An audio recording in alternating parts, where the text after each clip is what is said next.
Every person who has ever failed to build wealth had a plan, or thought they did. Napoleon Hill says most plans are worthless, not because the idea was bad, because the planning was. Chapter 7 is one of the most practical chapters in this entire book. Hill gives you the exact blueprint for turning desire into organized, actionable plans. And he tells you precisely what to do when your first plan fails. And Chapter 8 may be the shortest chapter in the book, but Hill calls it one of the most important. Decision. The habit of reaching decisions promptly and changing them slowly, if ever. Hill studied over 500 successful people and found that every single one of them shared this one habit. And almost every failure he studied shared the opposite. Before we begin, this is part 4 of the Think and Grow Rich full audiobook series. Chapters 1 and 2 are in the first video, chapters 3 and 4 in the second, chapters 5 and 6 in the third. This book is designed to be read in order. Each chapter builds on the last. If you are new here, the full playlist is in the description. Start from the beginning and come back. For those who are back, welcome. Today, we cover chapters 7 and 8. Let us continue. Happiness is found in doing, not merely in possessing. Chapter 7. Imagination. The workshop of the mind. The fifth step toward riches. The imagination is literally the workshop where all plans are created. It is where the impulse, the desire, is given shape, form, and action through the aid of the imaginative faculty of the mind. It has been said that we can create anything that we can imagine. Through the aid of imagination, we have discovered and harnessed more of nature's forces during the past 50 years than during the entire history of the human race previous to that time. And even with all we have accomplished, we have come nowhere near the limit of what we are capable. Our only limitation, within reason, lies in the development and use of our imagination. The human imagination offers so much possibility, it is as though we have merely discovered that we have an imagination and have just started to use it in a very elementary way. Two forms of imagination. The imaginative faculty functions in two forms. One is known as synthetic imagination, and the other as creative imagination. Editor's comments. In modern usage, the word synthetic has taken on a negative connotation, implying that something is artificial, not the real thing. Today, the word synthesized, which is defined as something made up from component parts, would better describe what Hill had in mind and has been substituted here accordingly. This is the end of the editor's comment. Synthesized imagination. Through this faculty, you arrange old concepts, ideas, or plans into new combinations. Synthesized imagination does not create anything. It merely works with the material of experience, education, and observation with which it is fed. It is the faculty used by most inventors, with the exception of those geniuses who draw upon the creative imagination when they cannot solve problems through synthesized imagination. Creative imagination. Through the faculty of creative imagination, the finite human mind has direct communication with infinite intelligence, the faculty through which hunches and inspirations are received. It is by this faculty that all basic or new ideas are handed over to mankind. It is through this faculty that we pick up vibes from other people, and in that way one individual may tune in or communicate with the subconscious minds of others. This concept is explained in greater detail later. The creative imagination works automatically, but only when your conscious mind is motivated, energized, and working at such a high rate that it becomes very perceptive and receptive, such as when the conscious mind is stimulated through the emotion of a strong desire. The great leaders of business, industry, and finance, and the great artists, musicians, poets, and writers became great because they developed the faculty of creative imagination. Editor's comment. At this point, it should be noted that both kinds of imagination are equally valuable to you, and they work together so seamlessly it is often hard to tell where one ends and the other begins. For instance, when Jeff Bezos created the idea of Amazon.com, was it synthesized imagination or creative imagination? At the time, many people were getting onto the idea of the Internet as a sales medium. From this, it could be concluded that he was drawing upon experience, education, and observation, which would mean he was using synthesized imagination. But why did he decide to sell books? Was that synthesized or creative? Did that idea come out of something in his subconscious that just felt like books were the right thing? And what about that name? Calling a bookstore Amazon didn't make sense to anyone but Bezos, but it certainly caught the public's attention. How important was the name in the store's success? Was that choice creative or synthesized? Now take it a step further. What about eBay? Amazon had already shown that you could sell a lot of goods on the Internet. When Pierre Omidyar hit on the idea of selling things on the Internet by turning it into an auction house, what part was synthesized and what part was creative? The answer is, it doesn't matter. Whether you are consciously assembling the parts of a plan, or if subconsciously the pieces fall into place and suddenly hit you in a flash of inspiration, all that matters is that you are putting your imagination to work. And the more you use it, the better both the synthesized and the creative will work for you. This is the end of the editor's comment. Desire is a thought, an impulse. It is nebulous and ephemeral. It is abstract and of no value until it has been transformed into its physical counterpart. While the synthesized imagination is the one that will be used most frequently in the process of transforming desire into money, there will be circumstances and situations that demand the use of the creative imagination as well. Both the synthesized and the creative imagination become more alert and receptive with use. And though your imaginative faculty may have become weak through lack of use, you can revive it. Just as any muscle or organ of the body develops the more it is used, your imagination also becomes more receptive in direct response to the amount that you use it. Use your synthesized imagination. First, let us focus attention on the development of the synthesized imagination. This is the faculty that you will use more often in converting desire into money. Transformation of the intangible impulse of desire into the tangible reality of money calls for the use of a plan or plans. To make plans, you must use your imagination. Mainly, this will require you to use your synthesized imagination as you draw upon your experience, your education, and your observations. Editor's comment. The following is adapted from Hill's later writing and appears in Napoleon Hill's Keys to Success. An excellent example of synthesized imagination is Edison's invention of the light bulb. He began with one recognized fact that other people had discovered. A wire could be heated by electricity until it produced light. The problem was that the intense heat quickly burned the wire out, and the light never lasted more than a few minutes. Edison failed more than 10,000 times in his attempt to control this heat. When he found the method, it was by applying another common fact that had simply eluded everyone else.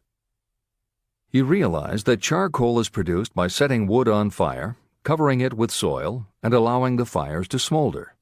The soil permits only enough air to reach the fire to keep it burning without blazing, and that way the wood isn't burned up. When Edison recognized this fact, his imagination immediately associated it with the idea of heating the wire. He placed the wire inside a bottle, pumped out most of the air, and produced the first incandescent light. It burned for 8.5 hours. Everything that Edison used to make the electric light was widely known, but the way he synthesized the knowledge changed the world and made him a very wealthy man. W. Clement Stone called the process the R2A2 formula: recognize and relate, assimilate and apply. If you do that with everything you see, hear, think, and experience, it will give you a new way of looking at familiar things. If you do that, you can achieve what others believe is impossible. Later in this chapter, you will read of other fortunes that grew from even simpler synthesized ideas. And these stories should lead you to conclude that the combination of ideas is nothing that you couldn't have thought of yourself. That alone should start your own imagination synthesizing ideas. However, even though these stories will inspire you, and you will be anxious to get started, this is not yet the point for you to start making plans. Here, and throughout Think and Grow Rich, Napoleon Hill reminds the reader that this book is meant to be read all the way through before beginning to put the philosophy into practice. There are other ideas to be assimilated from later chapters that will influence your imagination and therefore affect the plans you may develop. This is the end of the editor's comments. Read the entire book through, then come back to this chapter and begin to put your imagination to work on the building of a plan for transforming your desire into money. Examples and instructions for creating plans are given in almost every chapter. Carry out the instructions that are best suited to your needs and put your plan in writing. The moment you complete this, you will have definitely given concrete form to your intangible desire. Now, read that sentence once more in a slightly different way. The moment I put my plan in writing, I will have definitely given concrete form to my desire. Now read it aloud and realize what you are telling yourself. Desire is only a thought. Through synthesized imagination, your experience, education, and observations will give it shape, form, and action. From the moment you follow those instructions and write out your desire and your plan, you will have actually taken the first of a series of steps that will enable you to convert the thought into its physical counterpart. Editor's comments. Synthesized imagination plays a role in every phase of a business plan. In fact, some of the most successful companies actually get started from synthesized imagination. When an entrepreneur, drawing upon his or her education, experience, and observations, takes an idea from one source and gives it a new application. That is exactly what happened with Ruth Handler. She and her husband, along with another partner, had started a small manufacturing company which had evolved into toy manufacturing. The success of their business depended on coming up with new toy ideas. Watching her young daughter at play, Ruth Handler noticed that she was fascinated with cutout books that featured teenage girl or career women paper dolls that she could cut out clothes for. She also knew that little girls loved to play dress-up in grown-up clothes. These ideas, drawn from Ruth Handler's education, experience, and observations, synthesized themselves in her imagination and came together as a new idea. Ruth Handler announced that they should make a lifelike teenage girl doll, not a paper doll, but a real three-dimensional grown-up doll with a woman's figure, and they could also make grown-up clothes to fit it, so that girls could play dress-up with the doll. In honor of the source of inspiration, Ruth Handler named the new doll after her daughter, Barbie. As obvious as it seems now, until Ruth Handler, no one had the imagination to make and market a doll that looked like a woman, and certainly no one had ever made endless collections of tiny women's fashions for a doll to wear. Previously, we mentioned Jeff Bezos creating Amazon by combining the idea of a bookstore with the Internet, and Pierre Omidyar doing the same thing with auctions when he launched eBay. Mary Kay Ash took the idea of women running their own businesses and added the idea of door-to-door sales. Anita Roddick took the trend of all-natural ingredients, combined it with cosmetics, and created the body shop empire. Bernard Marcus and Arthur Blank took the concept of the supermarket, combined it with hardware, and created Home Depot. Thomas Stemberg and Leo Kahn did the same thing with office supplies and launched Staples. Once the connections are made, it may seem obvious, but making these supposedly obvious connections has brought success to many people. Napoleon Hill says imagination is like a muscle that can be strengthened through use.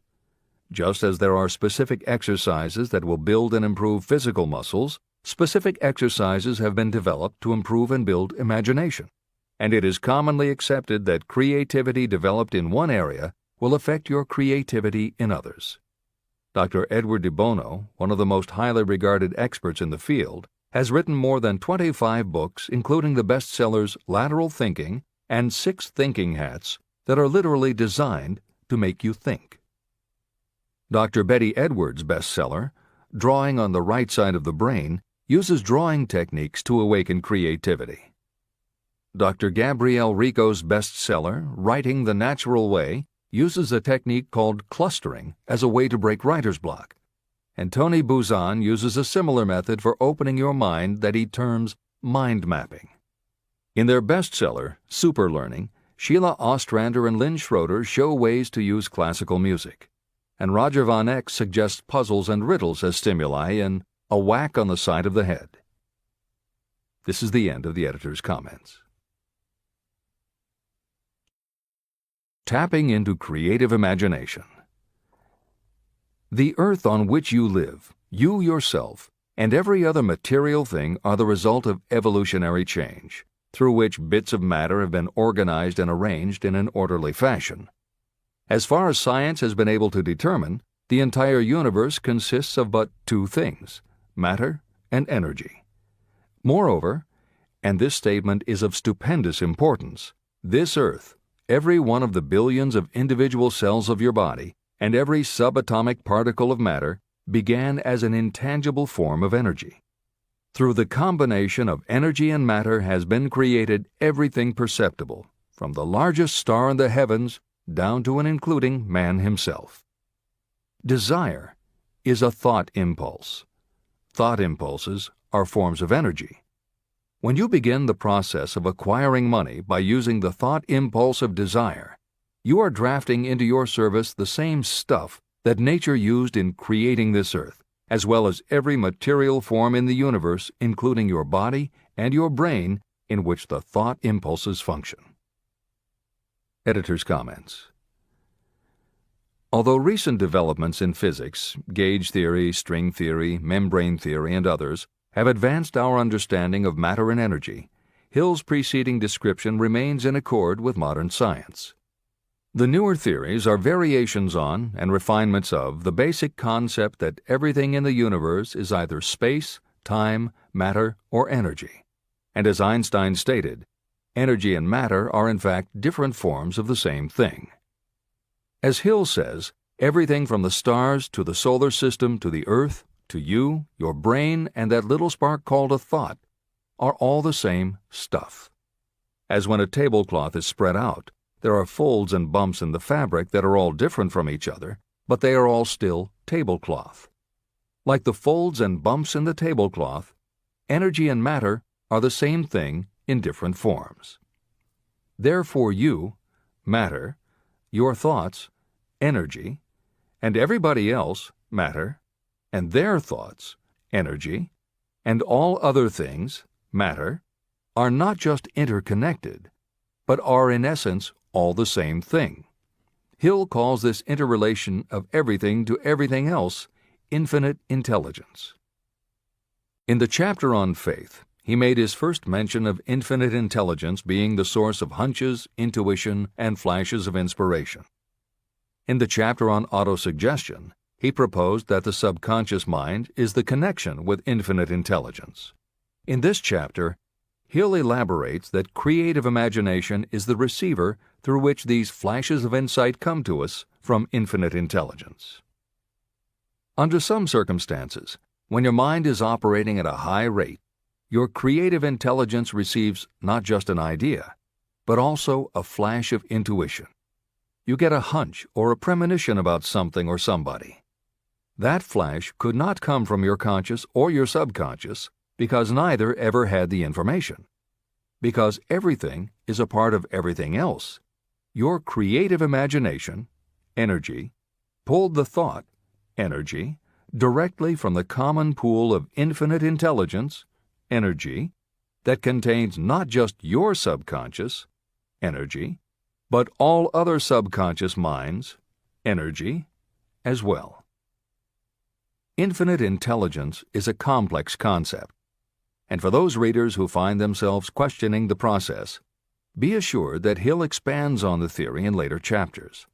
The editors advise the reader to set aside any questions for the moment and focus on the logical and practical application Hill had in mind.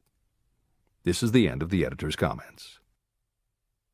You are engaged in trying to turn your desire into its physical or monetary counterpart, and there are laws of physics and principles of psychology that can help you. But first, you must give yourself time to become familiar with these laws and learn to use them. Through repetition, and by describing these principles from every conceivable angle, I hope to reveal to you the secret through which every great fortune has been accumulated.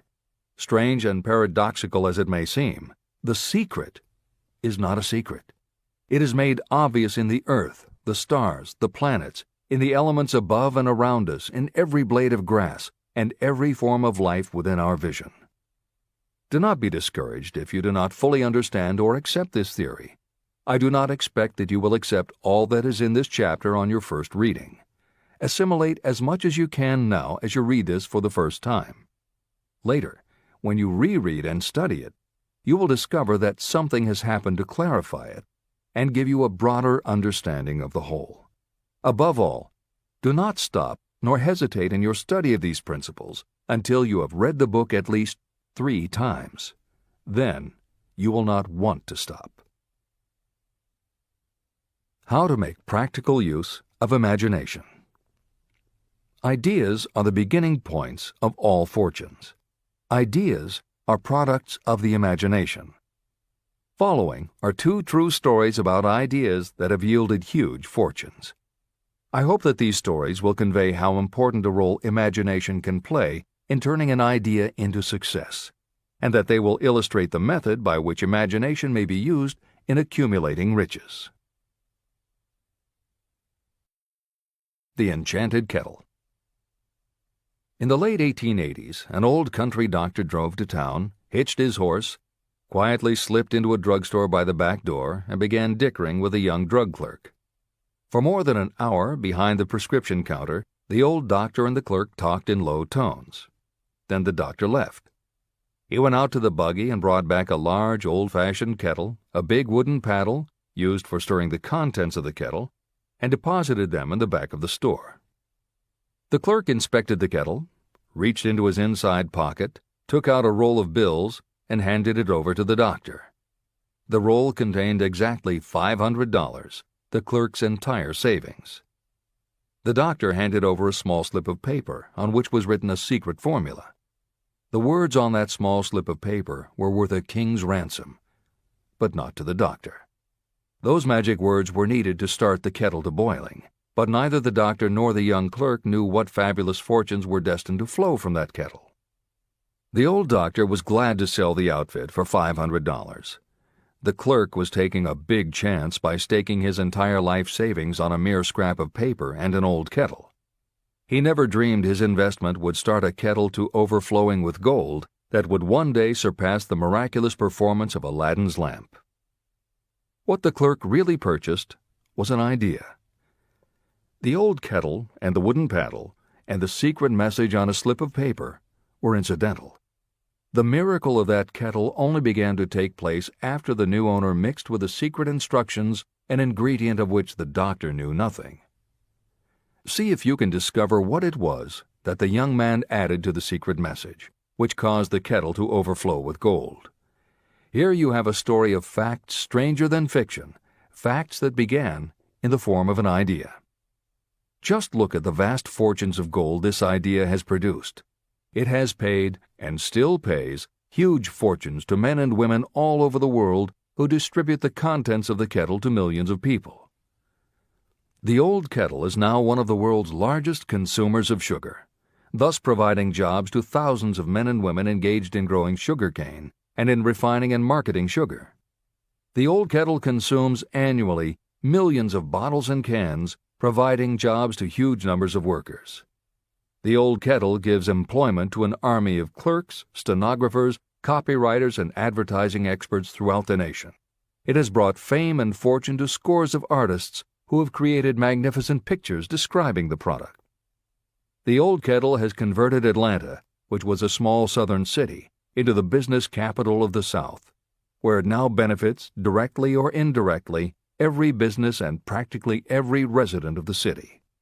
The influence of this idea now benefits every civilized country in the world, pouring out a continuous stream of gold to all who touch it. Gold from the kettle built and maintains one of the most prominent colleges of the South, where thousands of young people receive the training essential for success. If the product of that old brass kettle could talk, it would tell thrilling tales in every language, tales of love, of business, of professional men and women who are daily being stimulated by it.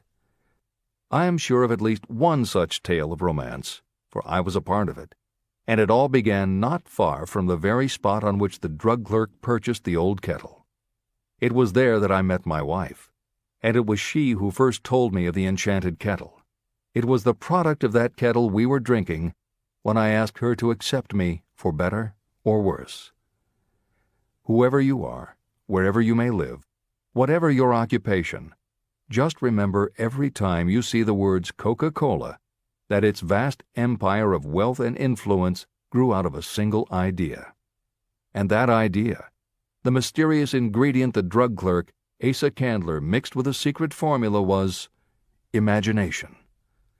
Stop and think of that for a moment. Keep in mind that the steps to riches described in this book are the very same principles through which the influence of Coca-Cola has been extended to every city, town, village, and crossroads of the world. Now here's the most important thing to remember. The ideas you create may have the possibility of duplicating the enormous success of this worldwide thirst killer. Editor's comments. Harlan Sanders, too, had a recipe in a magic kettle. Actually, his kettle was a pressure cooker, but neither his cooker nor his recipe of 11 herbs and spices would be mentioned here if he didn't also have imagination. Harlan Sanders owned and operated a successful motel and cafe in Corbin, Kentucky. Then, when the new interstate highway came through, it bypassed Sanders' location. In a short time, his business went broke, leaving him with little more than his recipe for fried chicken and a way to make it quickly in a pressure cooker. At 62 years of age, the Colonel, as people called him, had to find a new way to make a living. That's when the magic ingredient, imagination, came in. He decided he wasn't going to sell fried chicken anymore. Instead, he would sell his method for making it. He packed his recipe and cooker into the back of his car and hit the road to demonstrate his fried chicken to other restaurant owners. In the first 2 years, he managed to sell 5 franchises. 2 years later, he'd sold 200. 4 years later, he was up to 600 locations when he was approached by an investment group to sell his company. Recognizing that the magic wasn't just in the kettle or the recipe, the new owners asked Colonel Sanders to stay on as spokesman for the company, which he did until his death in 1980. Today, there are almost 12,000 KFC locations in more than 80 countries with sales of nearly $10 billion a year. Debbie Fields was a 20-year-old housewife who loved to bake cookies. She had no formal education and no business experience, but she had a recipe and an imaginative idea that people would like to buy fresh, hot, soft cookies from a walk-up store. The business people and bankers she approached told her she was crazy, but she and her husband continued to pitch her idea to banker after banker until they finally wore one down enough to give Debbie Fields a loan to open a store in Palo Alto, California. By noon on her first day, she still hadn't sold a cookie, so she went out into the street and gave away samples. That did it. Her walk-in try-a-sample cookie store took off. Today, Mrs. Fields' stores are all across America. Harvard Business School uses her methods as a case study in efficiency, and Debbie Fields has become a best-selling author, an in-demand motivational speaker, and a television personality. Wally Famous Amos was a Los Angeles talent agent who copied a cookie recipe off the back of a bag of Nestle's chocolate chips. He made a few changes to personalize the recipe and started to give out his version of homemade cookies as a sort of calling card. His clients and business associates liked them so much that Wally finally decided to quit show business and open a store. He did it with a Hollywood agent's flair. He opened on Sunset Boulevard with 2,000 invitations, a red carpet, and celebrities. With the same flair, he put his picture on the bag, filled the bags with cookies, and started selling them to exclusive department stores and specialty shops. 10 years later, Famous Amos cookies were a $10 million business. Ray Kroc was over 50 and selling milkshake mixers when he heard about a hamburger stand in California, owned by Dick and Mac McDonald, that was doing great business. He packed his car and headed to San Bernardino to check it out. What he saw was a sit-down restaurant that had a limited menu featuring a good hamburger recipe, and they were serving them faster than any place he'd ever seen. Figuring that if there were more places like this, he could sell them a lot of milkshake mixers, Kroc pitched the McDonald brothers on the idea of opening some more McDonald's. They were interested, but they didn't know who they could get to open the new restaurants. This time, it was a recipe and a magic griddle, but it still needed the extra ingredient, imagination. On the spot, Ray Kroc offered to go into business with them and open the restaurants himself. According to the signs on the golden arches, Ray Kroc's imagination paid off in billions of hamburgers sold. In 1982, Howard Schultz went to work as the director of marketing for a small coffee importer wholesaler called Starbucks, which had only one location in Seattle's Pike Place Market. While he was on a trip to Italy, Schultz got the idea that the coffee bar culture he saw in Milan could be transposed to the downtown Seattle scene. He convinced the company to try it. His coffeehouse idea was such a success that Schultz went out and raised the money to buy the company. 5 years after he'd joined Starbucks, he was CEO of a company that had 17 locations. 15 years later, Schultz's coffeehouse culture was on every corner of America, and there were more than 7,000 Starbucks worldwide. As a final example of imagination, we offer Paul Newman's salad dressing. Now, it would seem that it doesn't take much imagination for a big celebrity to put his name on a product, and that's what Newman thought too.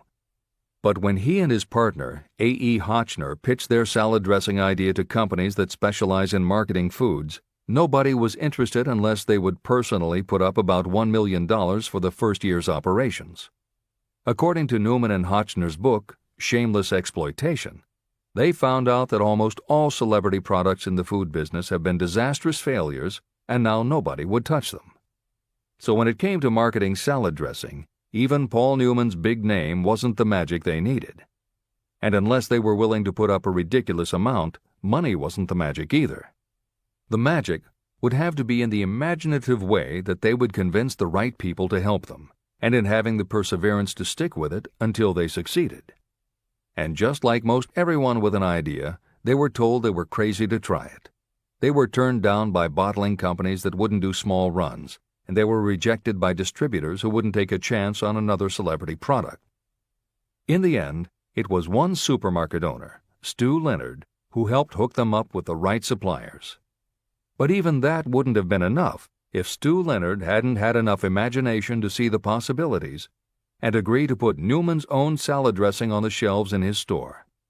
15 years later, Newman's Own Brands was a $100 million company, which gives all profits to charity. This is the end of the editor's comments. What I would do if I had $1 million. The following story proves the truth of that old saying, where there's a will, there's a way. It was told to me by that beloved educator and clergyman Frank W. Gonzalez, who began his preaching career in the Stockyards region of Chicago. While Dr. Gonzalez was going through college, he observed many defects in our educational system, defects that he believed he could correct if he were the head of a college. He made up his mind to organize a new college in which he could carry out his ideas without being handicapped by orthodox methods of education. He needed $1 million to put the project across. Where was he to lay his hands on so large a sum of money? That was the question that absorbed most of this ambitious young preacher's thought, but he couldn't seem to make any progress. Every night, he took that thought to bed with him. He got up with it in the morning. He took it with him everywhere he went.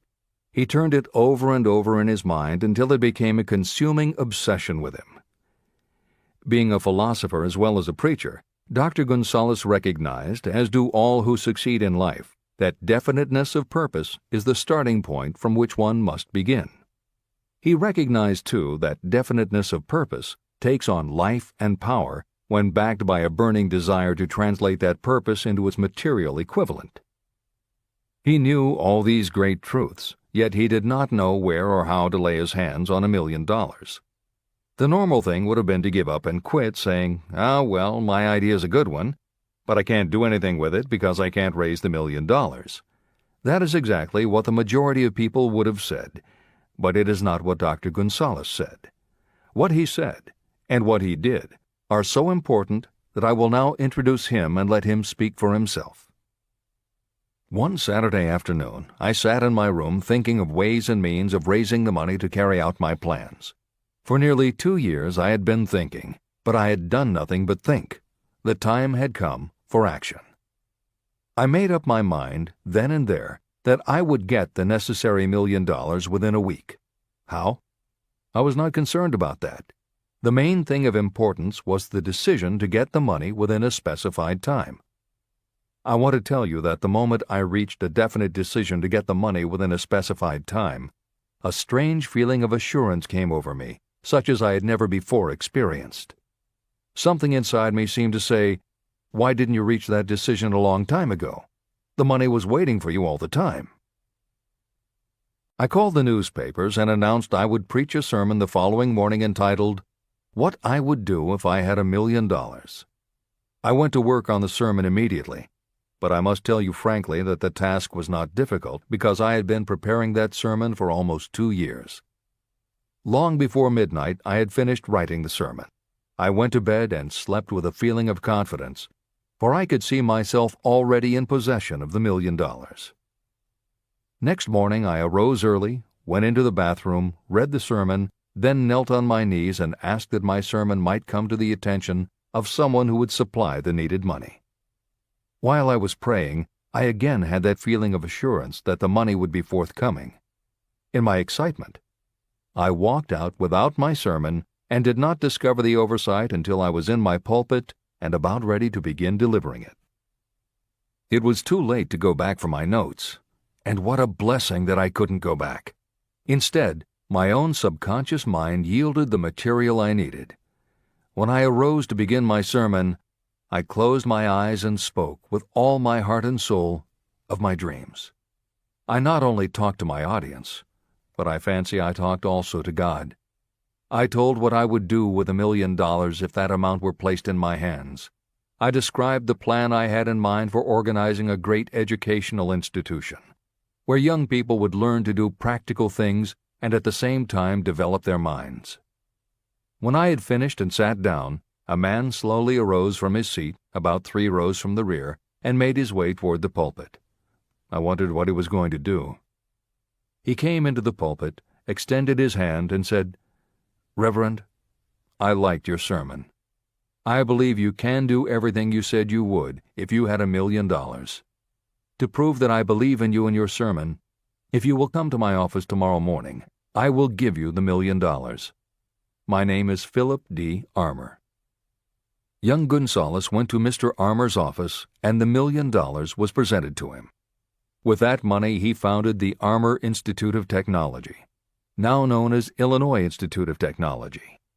The $1 million that launched the Armour Institute came as the result of an idea.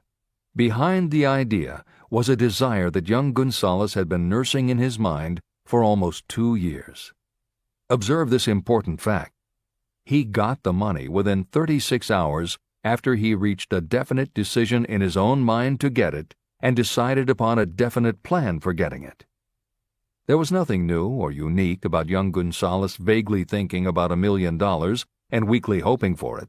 Others have had similar thoughts. But there was something very unique and different about the decision he reached on that memorable Saturday, when he put vagueness into the background and definitely said, "I will get that money within a week." The principle through which Dr. Gonzalez got his $1 million is still alive. It is available to you. This universal law is as workable today as it was when the young preacher made use of it so successfully. Editor's comments. The Armour Institute of Technology opened in 1893, offering courses in engineering, chemistry, architecture, and library science, and in 1940 became the Illinois Institute of Technology when the Armour Institute merged with the Lewis Institute, a Chicago college that had opened in 1895 and offered liberal arts as well as science and engineering courses. In 1949, the Institute of Design, founded in 1937, also merged with IIT, followed in 1969 by the Chicago-Kent College of Law and the Stewart School of Business, and in 1986 by the Midwest College of Engineering. Today there are several campuses in downtown Chicago. IIT has been called the alma mater of accomplishments. This is the end of the editor's comment. How to transmute ideas into cash. Asa Candler and Dr. Frank Gonzalez had one characteristic in common. Both knew the astounding truth that ideas can be transmuted into cash through the power of definite purpose plus definite plans. If you are one of those who believe that hard work and honesty alone will bring riches, you can forget it. It is not true. Riches, when they come in huge quantities, are never the result of hard work alone. Riches come, if they come at all, in response to definite demands based upon the application of definite principles, and not by chance or luck. Generally speaking, an idea is a thought that prompts you to action because it appeals to your imagination. All master salespeople know that ideas can be sold where merchandise cannot. Ordinary salespeople do not know this. That is why they are ordinary. A publisher of low-priced books made a discovery that has been worth much to publishers. He learned that many people buy titles and not the contents of books. By merely changing the name of one book that was not moving, his sales of that book jumped upward more than 1 million copies. The inside of the book was not changed in any way. He merely ripped off the cover and put on a new cover with a title that had box office appeal. That, as simple as it may seem, was an idea. It was imagination. Editor's comment. For those readers who think that replacing the cover of a book is just too simple, or that they couldn't do it anyway because they are not book publishers, the editors would point out that if you had had that simple idea before the publisher did, he probably would have been glad to sell you those failed books at pennies on the dollar. Then you could have been the one to change the cover, and suddenly you would have been the publisher of a bestseller. However, the idea of replacing the covers wouldn't have meant a thing if you didn't also have ideas about how to market and promote that flashy new cover. And that is Hill's point. Coca-Cola was a recipe, a creative idea, but it would have stayed just a recipe if Asa Candler hadn't also had other creative ideas to market it and the faith in himself to carry through on those ideas. Spence Silver was a chemist working for 3M when, by accident, he created a glue that wasn't very sticky. Needless to say, 3M was not much interested in glue that didn't stick, and Silver's invention was shelved as a failure. But Silver liked his glue, so for 5 years he kept demonstrating it to anyone who would listen.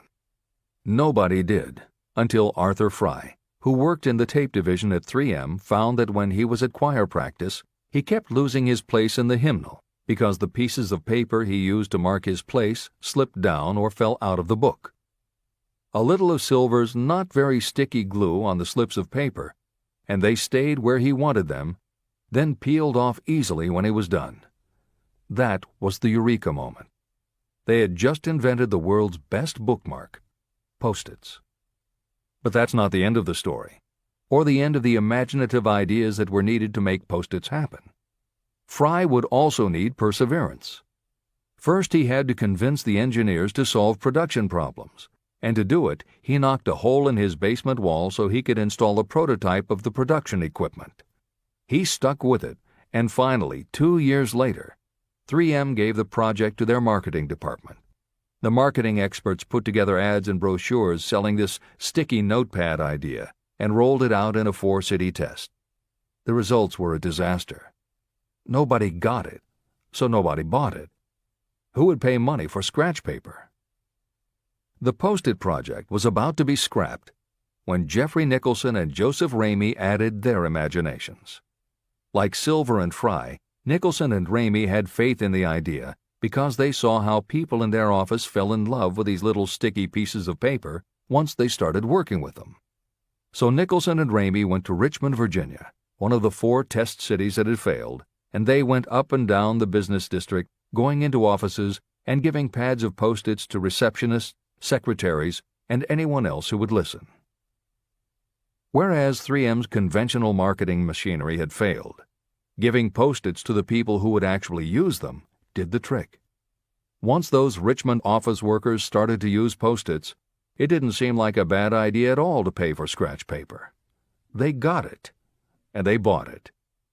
The Richmond test turned from failure to success, and soon Post-its were sticking to everything around the world.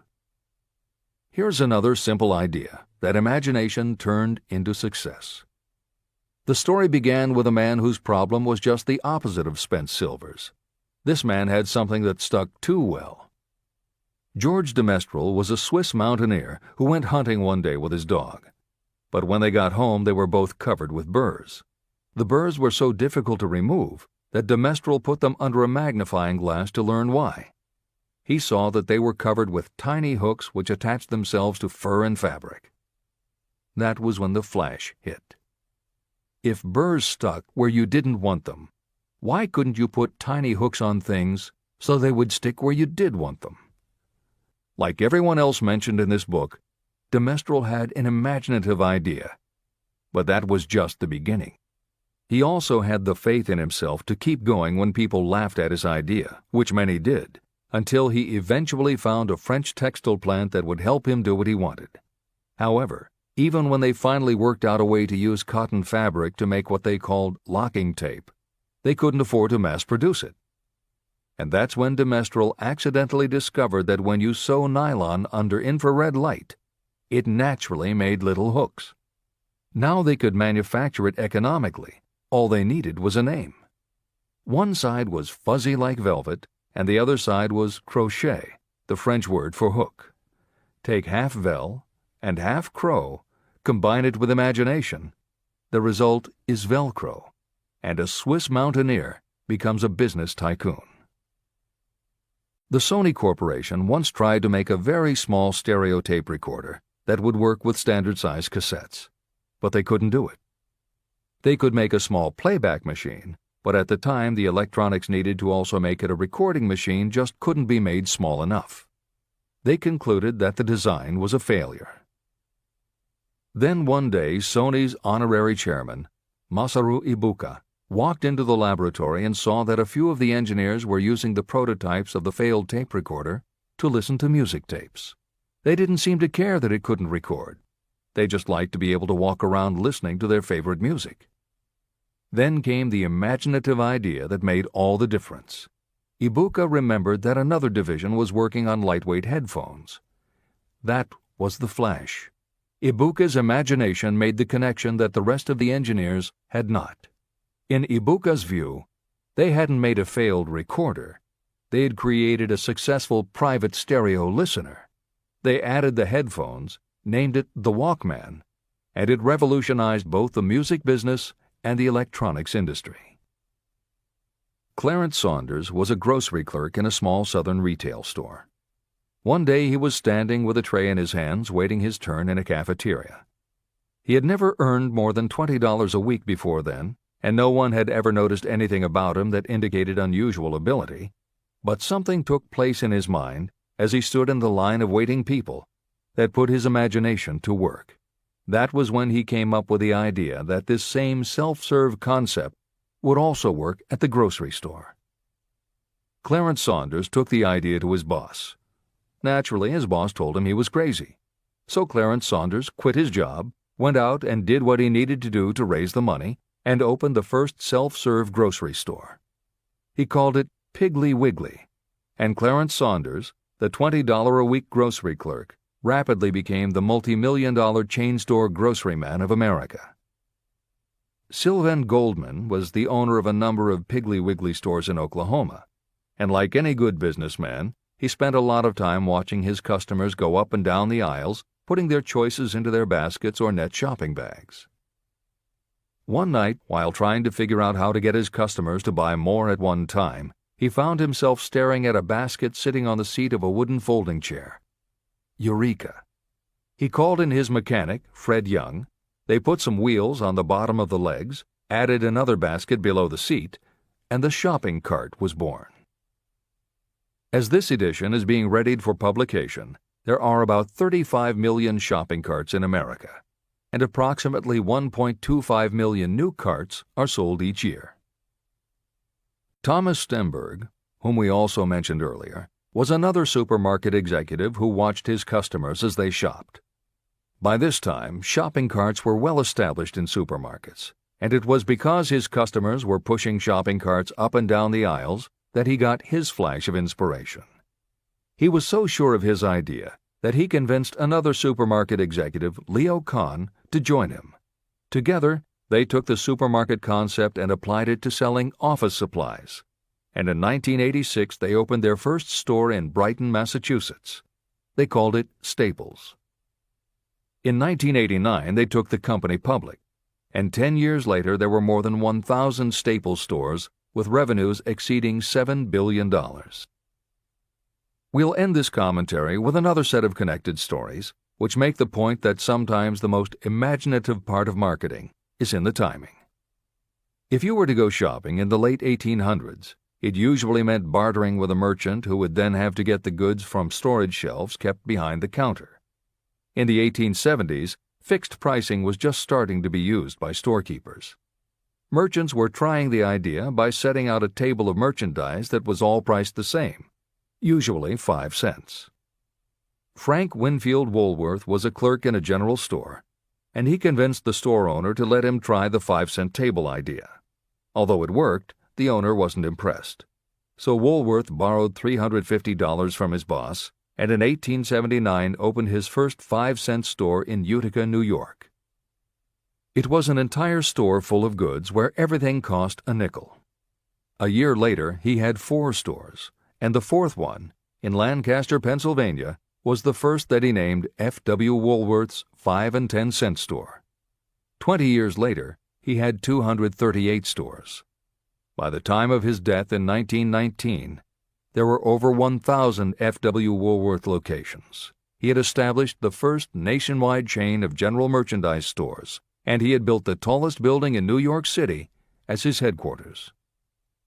The Woolworth Company stayed true to the original idea and didn't carry any merchandise that cost more than a dime until 1932, when the top price was raised to 20 cents. But as times changed, the fixed price was dropped, the merchandise became more varied, and the company kept growing until it had over 8,000 stores worldwide, selling everything from notions to appliances and furniture. Then, in the 1960s and 1970s, something started to happen. The mood of America was changing, but the Woolworth stores weren't. And that was when Sam Walton opened the first Walmart in Rogers, Arkansas, in 1962.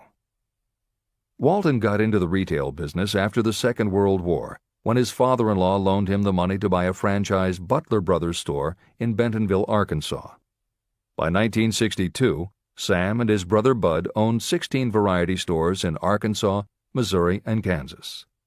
It was in these stores that Sam Walton first started adding the magic ingredient of imagination. In addition to his flair for promotion, Sam tried new approaches to the way household goods and general merchandise could be sold at retail. He insisted on clean, well-lighted interiors, and he introduced the concept of self-service, with aisles wide enough for shopping carts and checkout counters at the front of the store. He also started buying direct from manufacturers, and he created profit-sharing plans that kept his family of employees loyal, hard-working, and neighborly. In 1962, he incorporated those and other imaginative ideas when he opened his first store that he called Walmart. The basic magic was that he sold brand-name merchandise at discount prices. But there was also magic in the way he kept a friendly hometown feel to his store, even though it was what is now called a big box store. Sam Walton's Walmart store was a success, so he just kept building and opening more of them. First in small towns and rural areas, then in larger towns, then big cities, and it wasn't long before he had a national chain. By 1992, when Sam Walton died, there were more than 1,700 Walmart stores. It was the biggest retailer in the country, it employed more than 600,000 people, and Sam Walton was the richest man in America. In 2003, the stores numbered more than 3,200 in the U.S. and more than 1,100 in foreign countries, The company employed more than 1,300,000 people worldwide and served more than 1 million customers a week. Along the way, Woolworths and other older retailers such as Kresge's tried to get on the bandwagon with their Woolco and Kmart stores, but they couldn't seem to get it right. They had given up their old five-and-dime identity to become higher-priced general retailers, and when Walmart came along and redefined that part of the market, the others seemed to have run out of the kind of imagination they'd had in the beginning. Now, here's the twist to the story. David Gold was running a liquor store that he had inherited from his father. He noticed that whenever he put out a display of goods priced at 98 cents or $1, the goods would sell okay, but if his sign said 99 cents, the goods sold out in no time. He decided that he would open a store called the 99-cent only store where everything would be priced at 99 cents. Sound familiar? Frank Woolworth's imaginative idea from 1879, which had been dropped at his namesake chain by the 1940s and 1950s, had just gotten a fresh shot of imagination from David Gold in 1982. As usual, friends and family told him he was crazy, but David Gold went out to find suppliers who would sell him discontinued merchandise or overproduced products at a price low enough that he could offer them to the public at 99 cents. He found them. And they even had brand-name products of everything from hardware to pantyhose, cleaning products, motor oil, kitchenware, cosmetics, electronics, toys, canned goods, frozen foods, cookies, fresh fruit, even gourmet foods. More than 5,000 items that he could sell for 99 cents and still make a profit. David Gold opened his first well-lighted, brightly colored green and fuchsia wide-aisle store in Inglewood, California in 1982.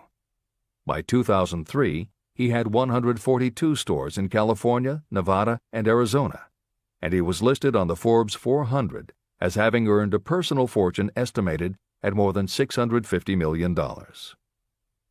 As Napoleon Hill wrote elsewhere about the creation of Piggly Wiggly, where in this story do you see the slightest indication of something that you could not duplicate? The plan, which made millions of dollars for its originator, was a very simple idea that anyone could have adopted, yet considerable imagination was required to put the idea to work in a practical sort of way. The more simple and easily adapted an idea is, the greater is its value, as no one is looking for ideas that are involved with great detail or are in any way complicated. This is the end of the editor's comments. There is no standard price on ideas. The creator of ideas sets his or her own price, and if they are smart, they get it. The story of practically every great fortune starts with a day when a creator of ideas and a seller of ideas got together and worked in harmony. Carnegie surrounded himself with men who could do what he could not do, men who created ideas and men who put ideas into operation, and that was what made him and the others fabulously rich. Millions of people go through life hoping for favorable breaks. Perhaps a favorable break can get you an opportunity, but the safest plan is not to depend upon luck. It was a favorable break that gave me the biggest opportunity of my life, but more than 20 years of determined effort had to be devoted to that opportunity before it became an asset. The break consisted of my good fortune in meeting and gaining the cooperation of Andrew Carnegie. On that occasion, Carnegie planted in my mind the idea of organizing the principles of achievement into a philosophy of success. Millions of people have profited by the discoveries made in the years of research, and fortunes have been accumulated through the application of the philosophy. The beginning was simple. It was an idea that anyone might have developed. The favorable break came through Carnegie. But what about the determination, definiteness of purpose, and the desire to attain the goal, and the persistent effort of all those years of research? It was no ordinary desire that survived disappointment, discouragement, temporary defeat, criticism, and the constant reminding that I was wasting my time. It was a burning desire, an obsession. When the idea was first planted in my mind by Mr. Carnegie, it was coaxed, nursed, and enticed to remain alive. Gradually, the idea became a giant under its own power, and it coaxed, nursed, and drove me. Ideas are like that. First you give life and action and guidance to ideas. Then they take on a power of their own and sweep aside all opposition. Ideas are intangible forces, but they have more power than the physical brains that give birth to them. They have the power to live on after the brain that creates them has returned to dust. Before we move into Chapter 8, you are now more than halfway through this book. Most people who pick up Think and Grow Rich never make it this far. If you have been following this series from the beginning, you already understand why this book has changed millions of lives. Subscribe so you do not miss the remaining chapters. We are going all the way to the end, the complete book, nothing skipped. All right. Tell the world what you intend to do, but first, show it. Chapter 8. Organized Planning. The crystallization of desire into action. The sixth step toward riches. You have learned that everything we create or acquire begins in the form of desire. Desire is taken on the first lap of its journey from the abstract to the concrete in the workshop of the imagination, where plans for its transition are created and organized. In Chapter 3, Desire, you were instructed to take 6 practical steps to begin translating your desire for money into its monetary equivalent. One of the steps you must take is the formation of a definite practical plan or plans through which this transformation may be made. Following are the basic instructions for making practical plans. Ally yourself with a group of as many people as you may need for the creation and carrying out of your plan or plans for the accumulation of money, making use of the mastermind principle. Compliance with this instruction is absolutely essential. Do not neglect it. Editor's comment: the Mastermind Alliance is built of 2 or more minds working actively together in perfect harmony toward a common goal. This concept was introduced in Chapter 6, Specialized Knowledge, and is described in more detail in Chapter 11, The Power of the Mastermind. This is the end of the editor's comment. Before forming your Mastermind Alliance, decide what advantages and benefits you may offer the individual members of your group in return for their cooperation. No one will work indefinitely without some form of compensation. No intelligent person should request or expect another to work without adequate compensation, although this may not always be in the form of money. Arrange to meet with the members of your mastermind group at least twice a week, and more often if possible, until you have jointly perfected the necessary plan or plans for the accumulation of money. Maintain perfect harmony between yourself and every member of your mastermind group. If you fail to carry out this instruction to the letter, you may expect to meet with failure. The mastermind principle cannot work where perfect harmony does not prevail. Keep in mind these facts. You are engaged in an undertaking of major importance to you. To be sure of success, you must have plans that are faultless. You must have the advantage of the experience, education, native ability, and imagination of other minds. This is the way it has been done by every person who has accumulated a great fortune. No individual has sufficient experience, education, natural ability, and knowledge to ensure the accumulation of a great fortune without the cooperation of other people. Every plan you adopt for making money should be the joint creation of yourself and every other member of your mastermind group. You may originate your own plans, either in whole or in part, but see that those plans are checked and approved by the members of your mastermind alliance. If your first plan fails, try another. If the first plan that you adopt does not work successfully, replace it with a new plan. If this new plan fails to work, replace it with still another, and so on, until you find a plan that does work. Right here is the point at which the majority of people meet with failure, because of their lack of persistence in creating new plans to take the place of those that fail. The most intelligent person living cannot succeed in accumulating money, or in any other undertaking, without plans that are practical and workable. Just keep this fact in mind, and remember when your plans fail that temporary defeat is not permanent failure. It may only mean that your plans have not been sound. Build other plans. Start all over again.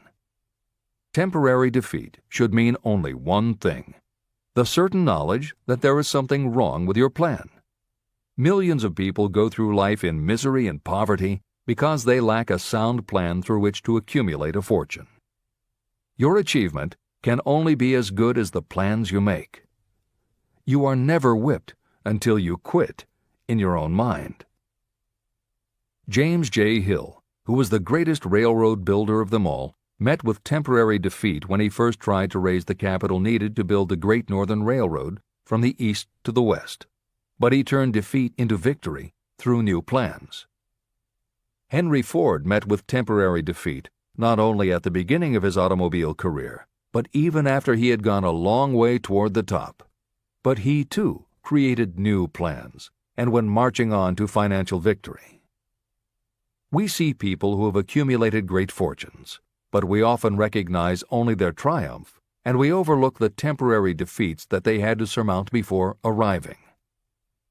No follower of this philosophy can reasonably expect to accumulate a fortune without experiencing temporary defeat. When defeat comes, accept it as a signal that your plans are not sound. Rebuild those plans and set sail once more toward your goal. If you give up before your goal has been reached, you're a quitter. A quitter never wins, and a winner never quits. Write this sentence on a piece of paper in letters an inch high and place it where you will see it every night before you go to sleep and every morning before you go to work. When you begin to select members for your mastermind group, choose those who do not take defeat seriously. Some people foolishly believe that only money can make money. This is not true. Desire, transmuted into its monetary equivalent through the principles in this book, is the way money is made. Money, of itself, is nothing but inert matter. It cannot move, think, or talk, but it can hear when someone who desires it calls it to come. Intelligent planning is essential for success in any undertaking designed to accumulate riches. Following are detailed instructions to those who must begin the accumulation of riches by selling personal services. It should encourage you to know that practically all the great fortunes began either from selling personal services or from the sale of ideas.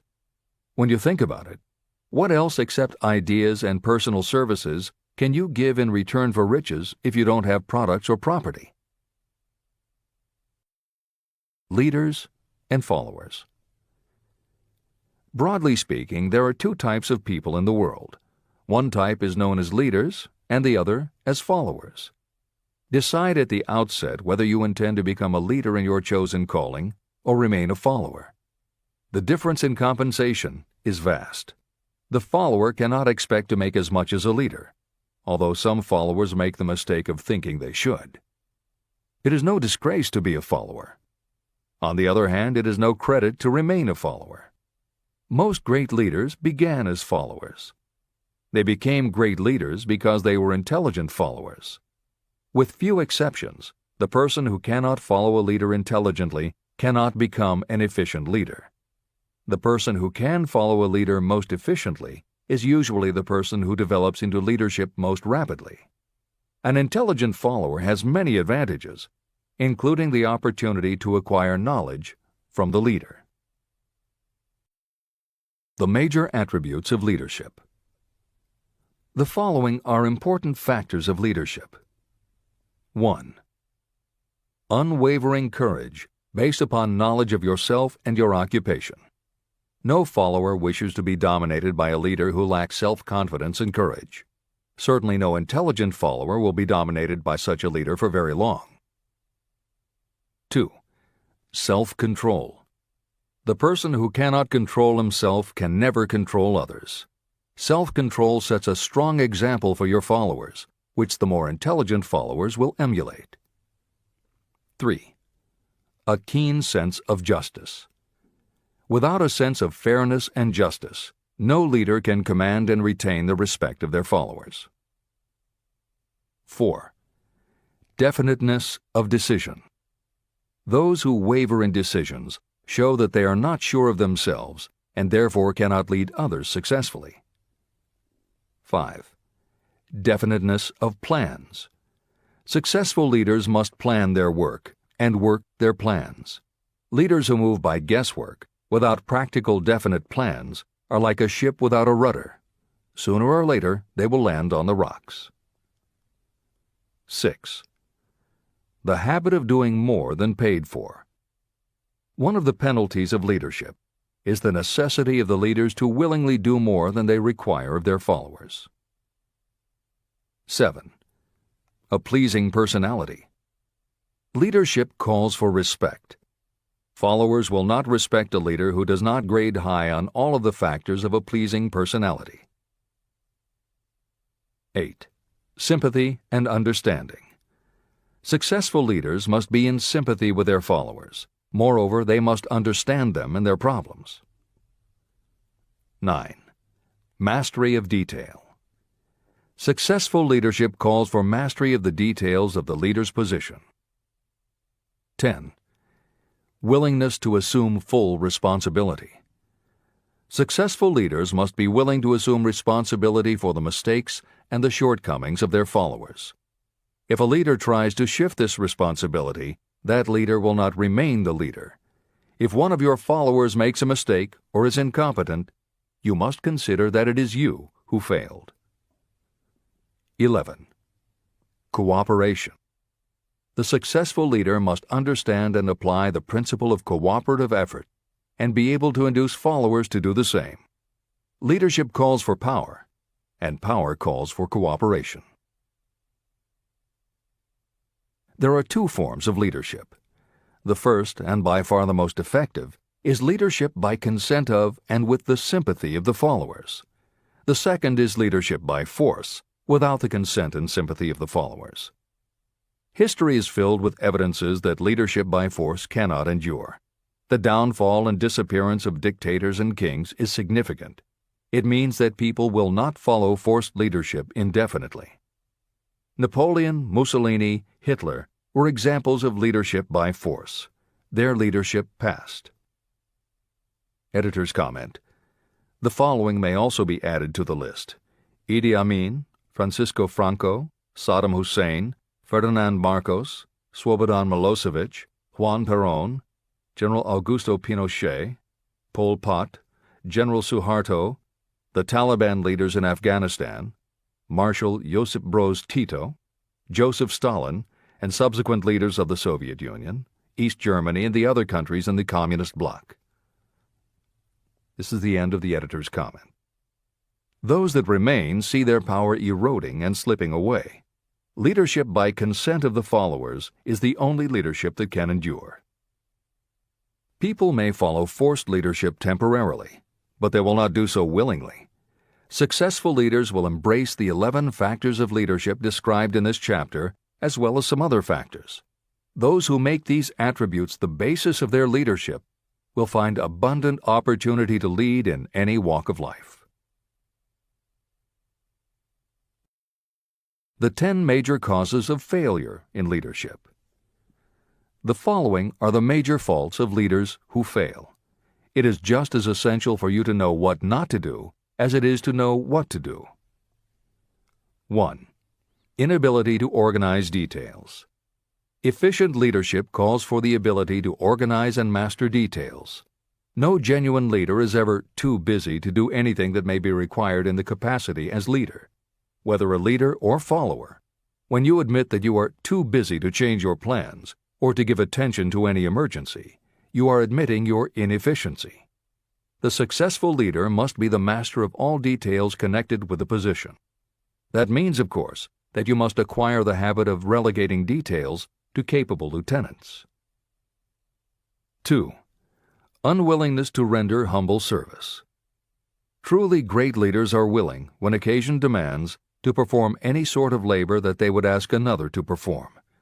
The greatest among ye shall be the servant of all is a truth that all able leaders observe and respect. 3. Expectation of pay for what they know. instead of what they do with what they know. The world does not pay you for what you know. It pays you for what you do, or what you induce others to do. 4. Fear of competition from followers. Leaders who fear that one of their followers may take their position are practically sure to realize that fear sooner or later. Able leaders train understudies to whom they may delegate any of the details of their position. Only in this way can leaders multiply themselves and be at many places and give attention to many things at one time. It is an eternal truth that leaders receive more pay for their ability to get others to perform than they could possibly earn by their own efforts. An efficient leader may, through knowledge of the job and a magnetic personality, greatly increase the efficiency of others and get them to render more service and better service than they could render without the leader's guidance. 5. Lack of imagination. Without imagination, the leader is incapable of meeting emergencies or of creating plans by which to guide followers efficiently. 6. Selfishness. Leaders who claim all the honor for the work of their followers are sure to be met by resentment. The really great leader claims none of the honors. Great leaders are content to see the honors, when there are any, go to their followers, because the great leaders know that most people will work harder for commendation and recognition than they will for money alone. 7. Intemperance. Followers do not respect an intemperate leader. Moreover, intemperance in any form destroys the endurance and the vitality of those who indulge in it. 8. Disloyalty. Perhaps this should have come at the head of the list. Leaders who are not loyal to their duty, and to those both above and below them, cannot maintain their leadership for long. Disloyalty marks you as being less than the dust of the earth, and it will bring the contempt it deserves. Lack of loyalty is one of the major causes of failure in every walk of life. 9. Emphasis of the authority of leadership. The efficient leader leads by encouraging, and not by trying to instill fear in the hearts of those who follow. Leaders who try to impress their followers with their authority come within the category of leadership through force. If you are a real leader, you will have no need to advertise that fact. It is apparent in your conduct, by your sympathy, understanding, fairness, and a demonstration that you know your job. 10. Emphasis of title. Competent leaders require no title to give them the respect of their followers. Leaders who make too much of their titles generally have little else to emphasize. The doors to the office of the real leader are open to all and free from formality or ostentation. These are among the most common causes of failure in leadership. Any one of these faults is sufficient to cause failure. Study the list carefully if you aspire to leadership, and make sure that you are free of these faults. Editor's comment. Warren Bennis, a professor who teaches management and organization, said, "A manager is someone who does things right. A leader is someone who does the right thing." Admiral Grace Hopper was the ranking female Navy officer when she was interviewed for 60 Minutes. She said, "You manage things. You lead people." This is the end of the editor's comment.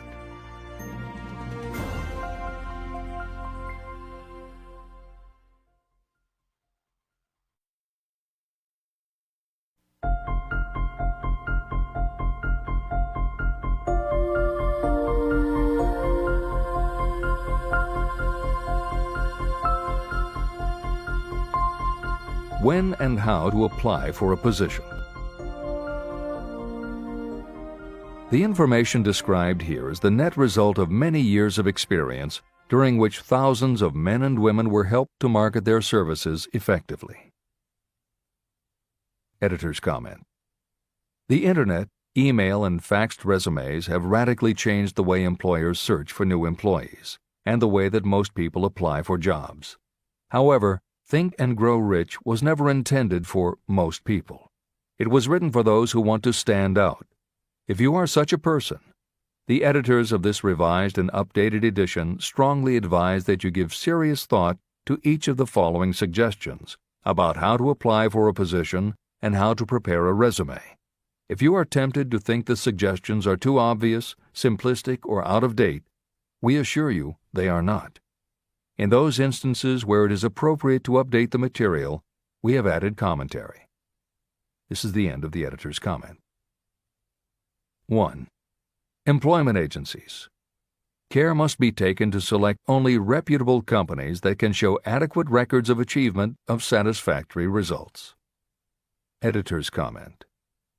As anyone in the job market knows, today employment agencies range from companies that supply temporary office help to headhunters who connect high-level executives with companies seeking experienced management talent.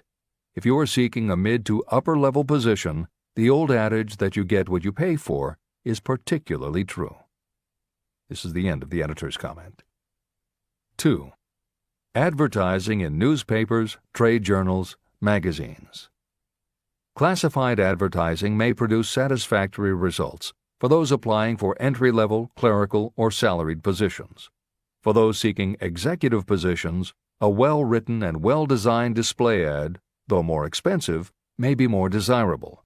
The copy should be prepared by an expert who understands how to inject sufficient selling qualities to produce replies. Editor's comment. For individuals, the display ad approach is not very common in the contemporary job market. But for that reason, if you are sure of the position you want, a well-written and well-designed ad selling yourself and placed in the right trade paper or industry journal might be just the thing to get the attention you want. However, if you attempt this approach, be prepared that it will be an expensive experiment. In effect, you will have gone into the advertising business, and it is a rule of thumb in advertising that a single ad rarely sells anything. It usually requires multiple exposures before the buyer, the potential employer, is motivated to buy, hire, a product, you. This is the end of the editor's comment. 3. Personal letters of application. These should be directed to particular firms or individuals that could need the kind of service or experience you have to offer. Letters should be neatly typed always and signed by hand. You should include a complete resume or outline of your qualifications. Both the letter of application and the resume should be prepared by an expert. Editor's comment. In the contemporary job market, sending a letter of application when no job has been advertised can in fact be a very successful approach. But this is only for those who truly know what they want and will take the time to prepare a convincing presentation. Managers in a position to hire always have an eye out for good prospective employees. If they receive a well-constructed and intriguing presentation that clearly states you are interested in a position whenever one is available, it will not be thrown away. And the first thing good managers do when a position comes open is go to their files. When that happens, if your presentation made a good and convincing impression, it will be there. The only question is, are you willing to make yourself available when they are ready for you? If you are just blanketing everyone with a stock letter in hopes of getting a job, it very likely won't work. This approach is not for someone looking for a job. This approach is only for those who really want a specific career. This is the end of the editor's comment. 4. Application in person. In some instances, it may be more effective if the applicant personally offers his or her services to prospective employers, in which event a complete written statement of qualifications for the position should be presented, as prospective employers will often wish to discuss your record with associates. Editor's comment. Asking for an interview when no job has been advertised is an even stronger statement that you know what you want and you are serious about working in a particular industry. If you pursue this approach, keep in mind that you are asking someone to give you their time. Some managers will not be receptive because it does not fit into their company's business practice, and some managers will just find it an annoyance. This approach will work for you only if you are confident that you can make an outstanding impression in person. If you make a strong, positive impression, it will be remembered when an opening is available. This is the end of the editor's comment. 5. Application through personal acquaintances. When possible, The applicant should approach prospective employers through some mutual acquaintance. This method is particularly advantageous in the case of those who seek executive connections and do not wish to appear to be peddling themselves. Information to be supplied in a written resume.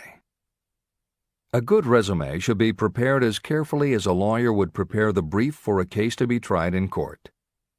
Unless the applicant is experienced in the preparation of such briefs, an expert should be consulted for this purpose.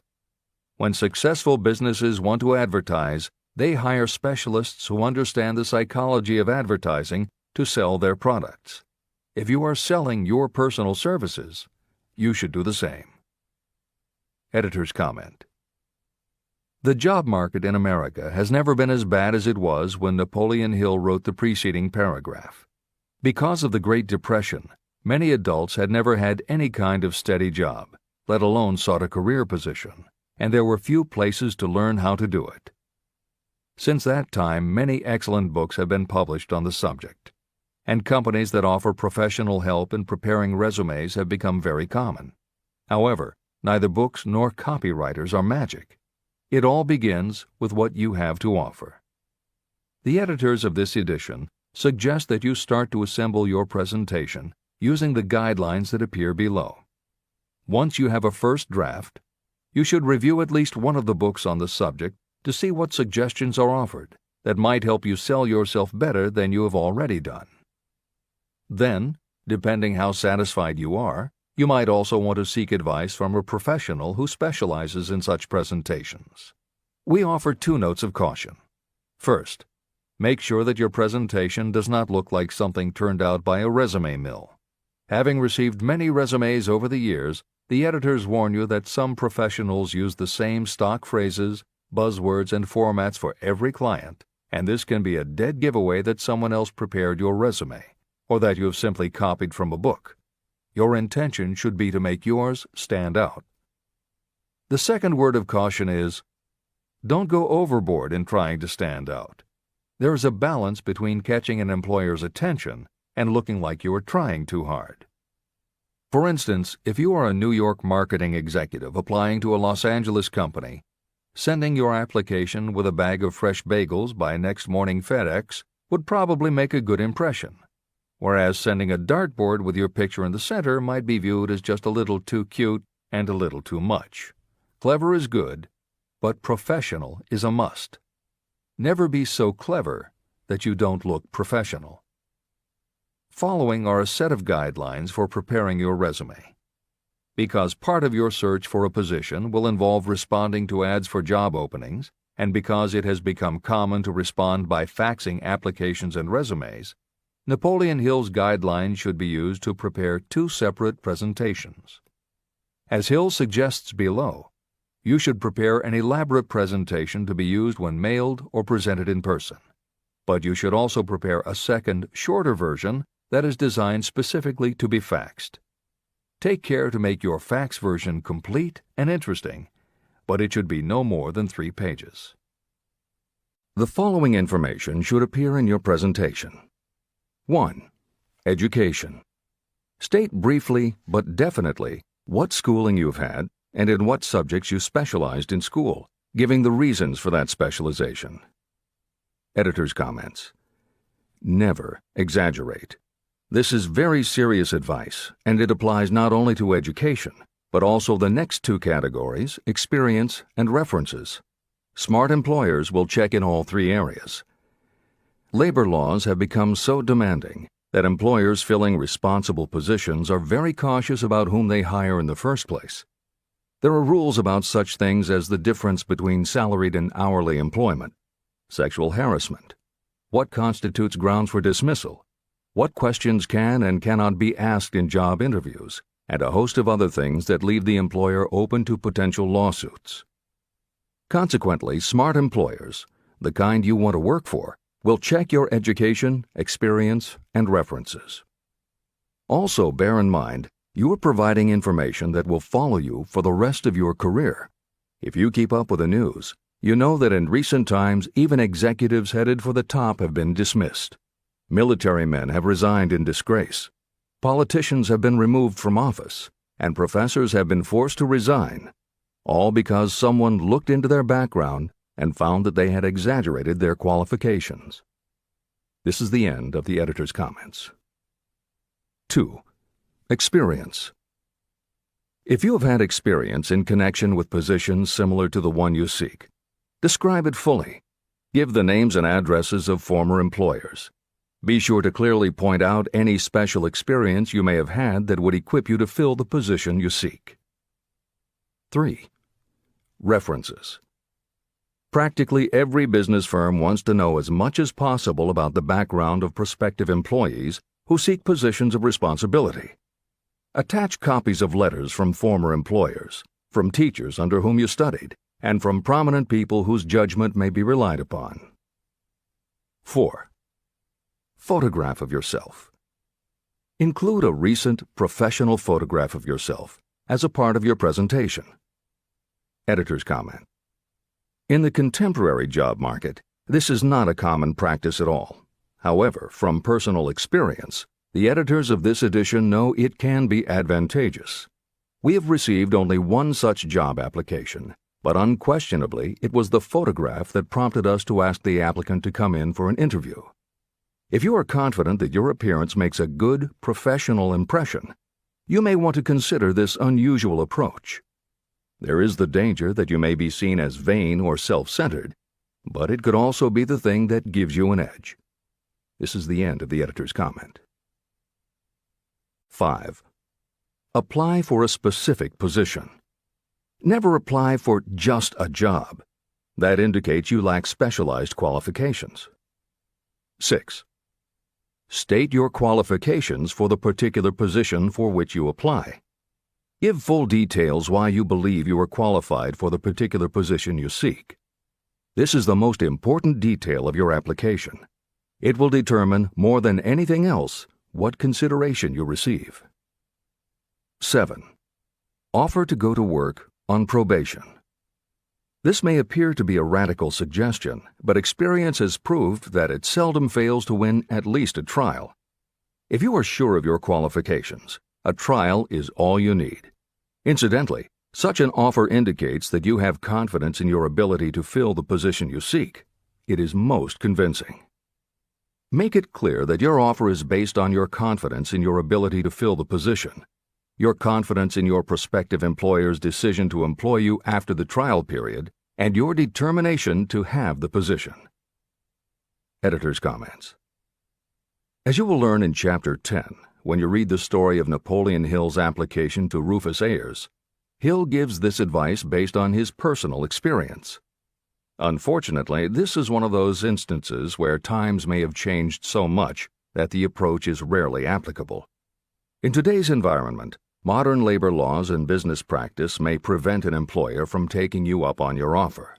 However, today many companies do have internship programs that allow an employer to test drive employees to see how well they might fit in. This is the end of the editor's comment. 8. Knowledge of your prospective employer's business. Before applying for a position, do sufficient research to familiarize yourself thoroughly with that business and indicate the knowledge you have acquired in this field.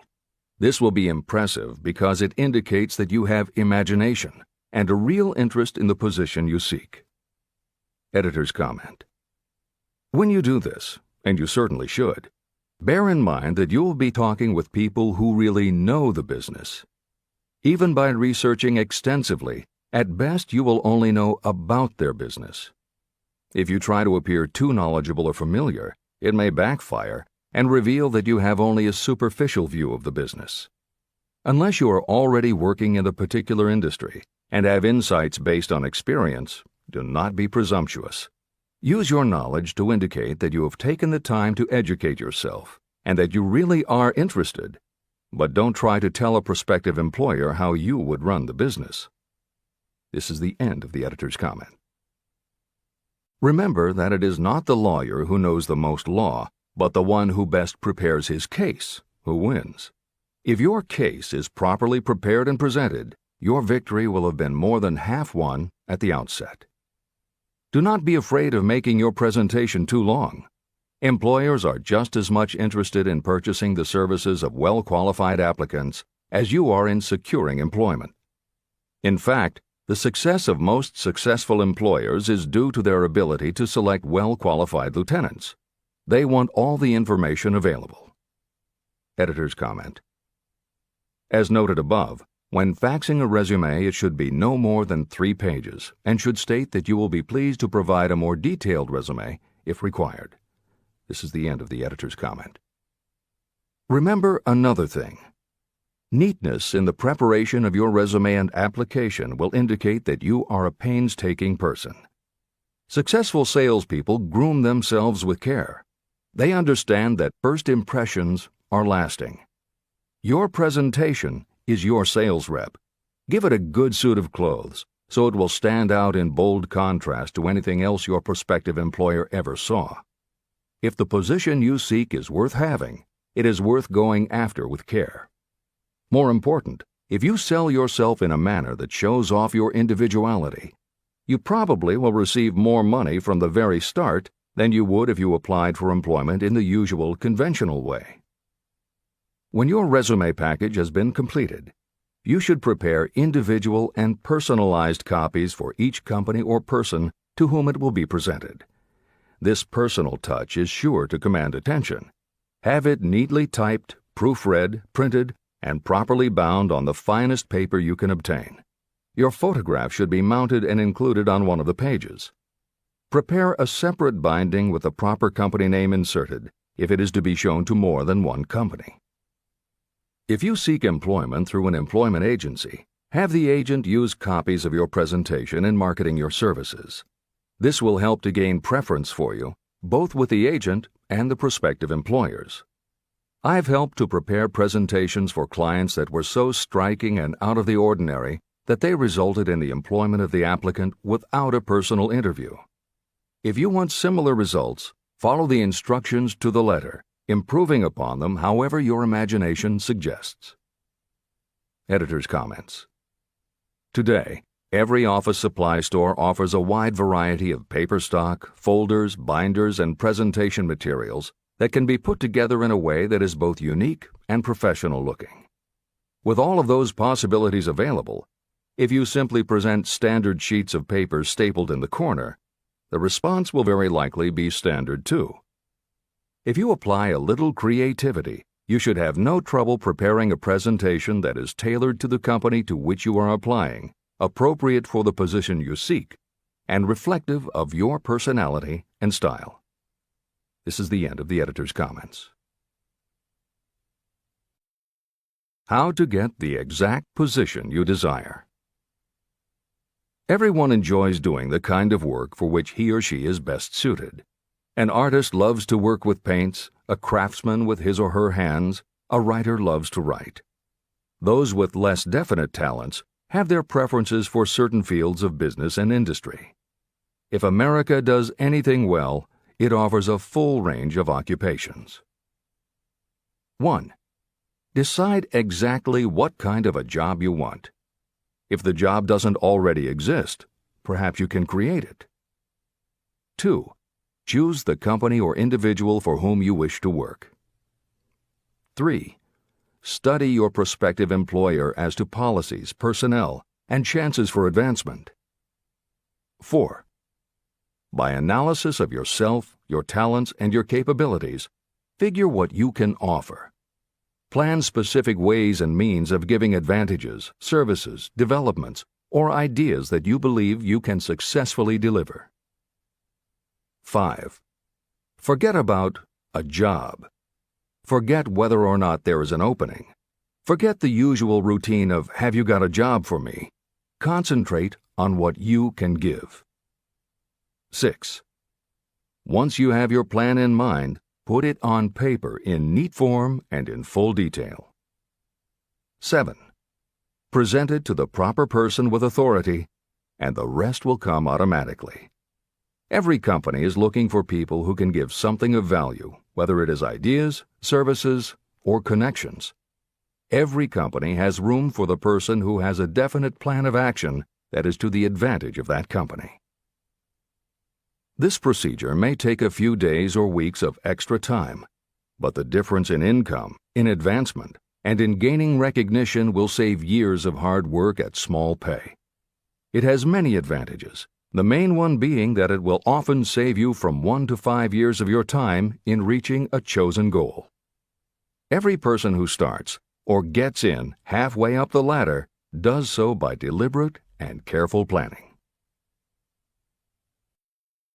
The new way of marketing services. Men and women who market their services must recognize the change that has taken place in connection with the relationship between employer and employee. The future relationship should be more in the nature of a partnership, consisting of the employer, the employee, and the public they serve. In the past, employers and employees have bartered among themselves, not considering that in reality they were bargaining at the expense of the third party, the public they served. Both the employer and the employee should consider themselves as fellow employees whose business it will be to serve the public efficiently. Editor's comment. In the preceding paragraph, Napoleon Hill once again demonstrates his foresight into the future direction of American business. As you will recognize in the following section, the point he makes by citing the coal and gas companies would at a later time be equally applicable to the telephone monopolies, and later still to computer software and internet companies, and to cable television suppliers when competitors started to offer satellite TV. This snapshot of how and why business has changed should provide you with a blueprint for the attitude you must adopt and the way you must conduct yourself if you are going to attain the success you're seeking. This is the end of the editor's comment. During the Depression, I spent several months in the anthracite coal region of Pennsylvania, studying conditions that all but destroyed the coal industry. The coal operators and the unions drove hard bargains in negotiating their labor contracts. The cost of the bargaining was passed on to the customer by adding to the price of the coal. However, in the end, they discovered their actions had worked against them. What their delays and high prices had actually accomplished was to open the market to their competitors. Inadvertently, they had built up a wonderful business for the manufacturers of oil-burning stoves and furnaces, as well as for the producers of oil. A similar experience happened to the gas companies. We can all remember the time when the gas meter reader pounded on the door hard enough to break the panels. When the door was opened, he pushed his way in uninvited with a scowl on his face that plainly said, "What the hell did you keep me waiting for?" All that has undergone a change. The meter man now conducts himself as a gentleman who is delighted to be at your service, sir. Before the gas companies learned that their scowling meter men were offending customers, their competitors, the polite salesmen of oil burners, came along and did a land office business. These illustrations are mentioned here to show that we are where we are and what we are because of our own conduct. If there is a principle of cause and effect that controls business, finance, and transportation, this same principle controls individuals and determines their economic status. Courtesy and service are the watchwords of merchandising today, and they apply to the person who is marketing personal services even more directly than to the employer. In the final analysis, you are employed by the customer. If you fail to serve well, both you and your employer will pay for it by the loss of the privilege of serving. What is your QQS rating? In the preceding, the causes of success in marketing services effectively and permanently have been clearly described. Unless those causes are studied, analyzed, understood, and applied, no one can market services effectively and permanently. Every man or woman must be their own sales force of their personal services. The quality and the quantity of service rendered, and the spirit in which it is rendered, determine the price and the duration of employment. To market your personal services effectively, which means a permanent market at a satisfactory price under pleasant conditions, you must adopt and follow the QQS formula. QQS means that quality plus quantity plus the proper spirit of cooperation equals perfect salesmanship of service. Remember the QQS formula, but do more. Apply it as a habit. Analyze the formula to make sure you understand exactly what it means.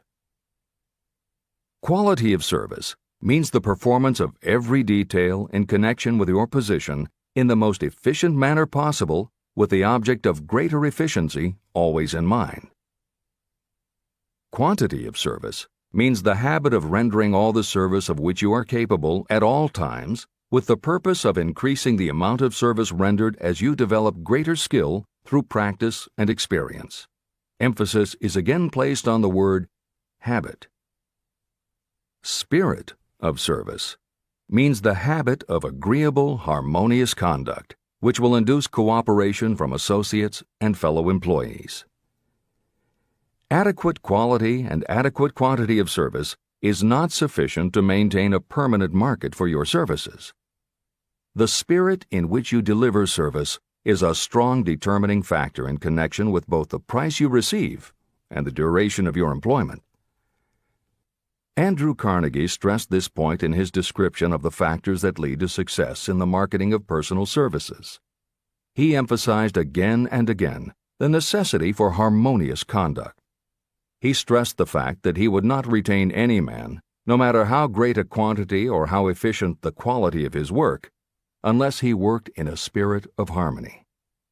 Mr. Carnegie insisted upon his people working with each other in an agreeable manner. To prove that he placed a high value on this quality, he helped many who met his standards to become very wealthy. Those who did not conform had to make room for others who did. The importance of a pleasing personality has been stressed because it is so important in rendering service in the proper spirit. If you have a personality that pleases, and you render service in a spirit of harmony, these assets often make up for what you may lack in both the quality and the quantity of service you render. Nothing, however, can be successfully substituted for pleasing conduct. The capital value of your services. The person whose income is derived entirely from the sale of personal services is a merchant, just like the person who sells hard goods, and such a person is subject to exactly the same rules of conduct as the merchant who sells merchandise. I emphasize this because many people who live by the sale of personal services make the mistake of considering themselves free from the rules of conduct and the responsibilities attached to those who are engaged in marketing commodities. The day of the go-getter has been supplanted by the go-giver. The actual capitalized value of your brainpower may be determined by the amount of income you can produce by marketing your services. A fair estimate of the capital value of your brainpower may be made by using the following assumptions. Money, the amount of capital, can be borrowed from a bank at a certain rate of interest. Money is worth no more than brains, and it is often worth much less. Therefore, if your brainpower is as valuable as money, in effect, you should be lending your brainpower, your amount of capital, at least at the same rate that banks charge to lend money. This means that what you earn in a year, your income, is comparable to what a bank earns from a loan in a year, the interest they charge. You can then calculate the capital value of your brainpower using this formula. Divide 100 by the current rate of interest that banks charge for lending money. Then multiply the result by the amount of your annual income. As an example, assume that the current interest rate is 5%. Assume your annual income is $50,000. The formula would be as follows. 100 divided by 5 equals 20, and 20 multiplied by 50,000 equals $1 million. Therefore, if you lend out your brainpower, your capital, at the same rate as the bank lends money, 5% interest, your brainpower is worth $1 million. Competent brains, if effectively marketed, represent a much more desirable form of capital than the money that is required to conduct a business dealing in commodities. This is true because brains are a form of capital that cannot be permanently depreciated by economic depressions, nor can this form of capital be stolen or spent.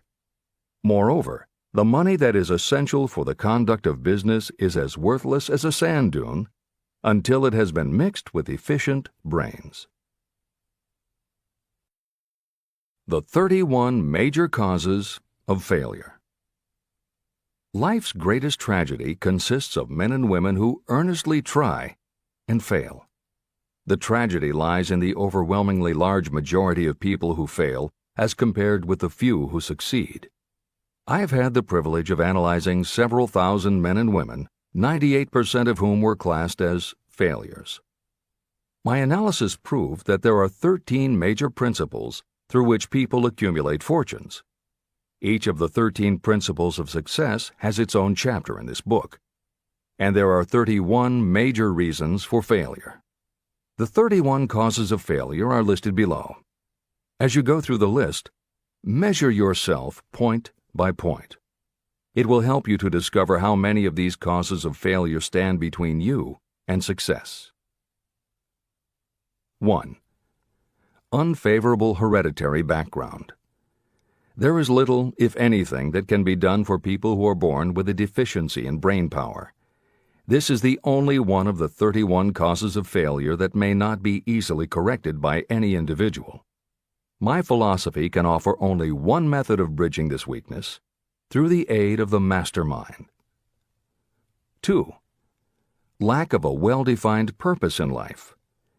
There is no hope of success for the person who does not have a central purpose or definite goal at which to aim. 98 out of every 100 of those whom I have analyzed had no such aim. Perhaps this was the major cause of their failure. 3. Lack of ambition to aim above mediocrity. I can offer no hope for those who are so indifferent they do not want to get ahead in life and are not willing to pay the price. 4. Insufficient education. This is a handicap that may be overcome with comparative ease. Experience has proven that the best educated people are often those who are self-made or self-educated. It takes more than a college degree to make you a person of education. Any person who is educated has learned to get whatever they want in life without violating the rights of others. Education consists not so much of knowledge, but of knowledge effectively and persistently applied. You are paid not merely for what you know, but for what you do with what you know. 5. Lack of self-discipline. Discipline comes through self-control. This means that you must control all negative qualities. Before you can control conditions, you must first control yourself. Self-mastery is the hardest job you will ever tackle. If you do not conquer yourself, you will be conquered by yourself. By stepping in front of a mirror, you may see both your best friend and your greatest enemy. 6. Ill health. No person may enjoy outstanding success without good health. Many of the causes of ill health are subject to mastery and control. These, in the main, are overeating of foods not conducive to health, wrong habits of thought or negative thinking, wrong use of and overindulgence in sex, lack of proper physical exercise, an inadequate supply of fresh air due to improper breathing. 7. Unfavorable environmental influences during childhood.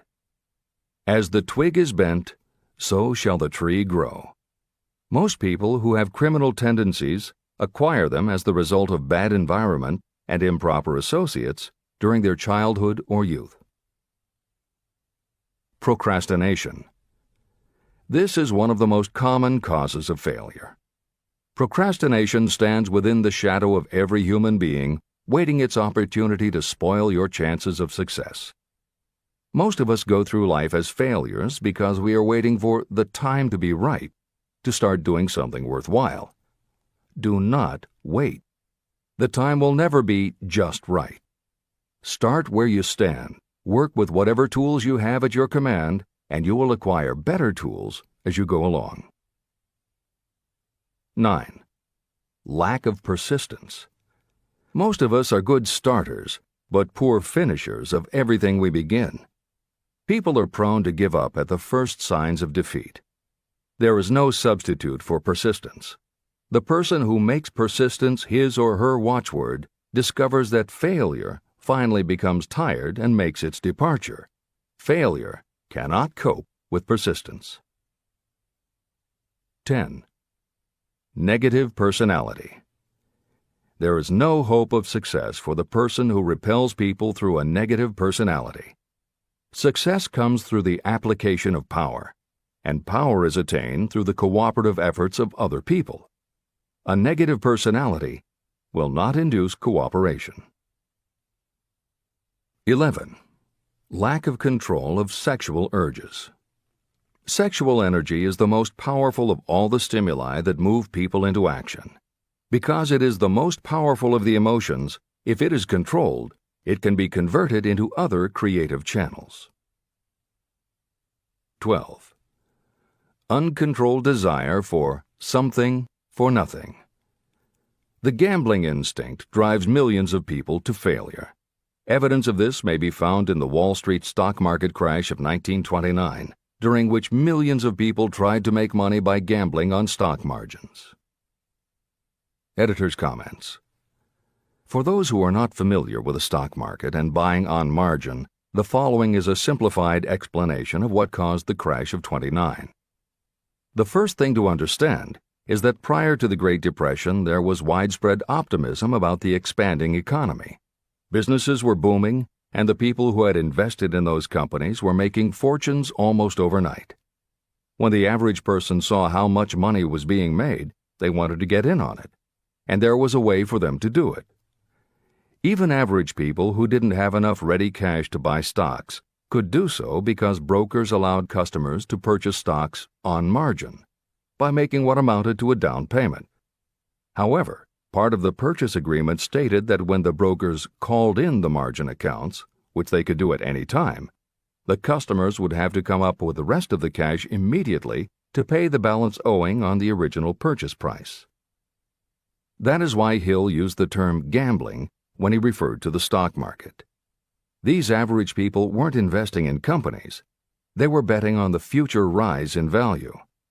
The idea, in the average person's mind, was that they would only have to scrape together enough to pay the margin, which was a small percentage of the full cost. Then when the price of the stock went up, they would sell, which would give them more than enough money to pay the broker the balance owing on the purchase price, and they could pocket the difference. This worked fine as long as stock prices continued to rise, but when the stock market crashed, the stockbrokers called in the margins, and the people who had bought at prices they really couldn't afford suddenly found that they had to come up with the cash. And that was why so many average people got wiped out in the crash of '29. They gambled money they didn't have by buying on margin. This is the end of the editor's comments. 13. Lack of a well-defined power of decision. Those who succeed reach decisions promptly and change them very slowly. Those who fail reach decisions very slowly and change them frequently and quickly. Indecision and procrastination are twins. Where one is found, the other is also usually found. Kill off this pair before they completely tie you to the treadmill of failure. 14. One or more of the 6 basic fears: fear of poverty, fear of criticism, fear of ill health, fear of loss of love, fear of old age, and fear of death. You will find an in-depth analysis of these 6 basic fears in the final chapter. They must be mastered before you can market your services effectively. 15. Wrong selection of a mate in marriage. This is a most common cause of failure. The relationship of marriage brings people intimately into contact. Unless this relationship is harmonious, failure is likely to follow. Moreover, it will be a form of failure that destroys ambition. 16. Overcaution. The person who takes no chances generally has to take whatever is left when others are through choosing. Overcaution is as bad as undercaution. Both are extremes to be guarded against. Life itself is filled with the element of chance. 17. Wrong selection of associates in business. This is one of the most common causes of failure in business. In marketing personal services, you should use great care to select an employer who will be an inspiration and who is intelligent and successful. We emulate those with whom we associate most closely. Pick an employer who is worth emulating. 18. Superstition and prejudice. Superstition is a form of fear. It is also a sign of ignorance. Successful people keep open minds and are afraid of nothing. 19. Wrong selection of a vocation.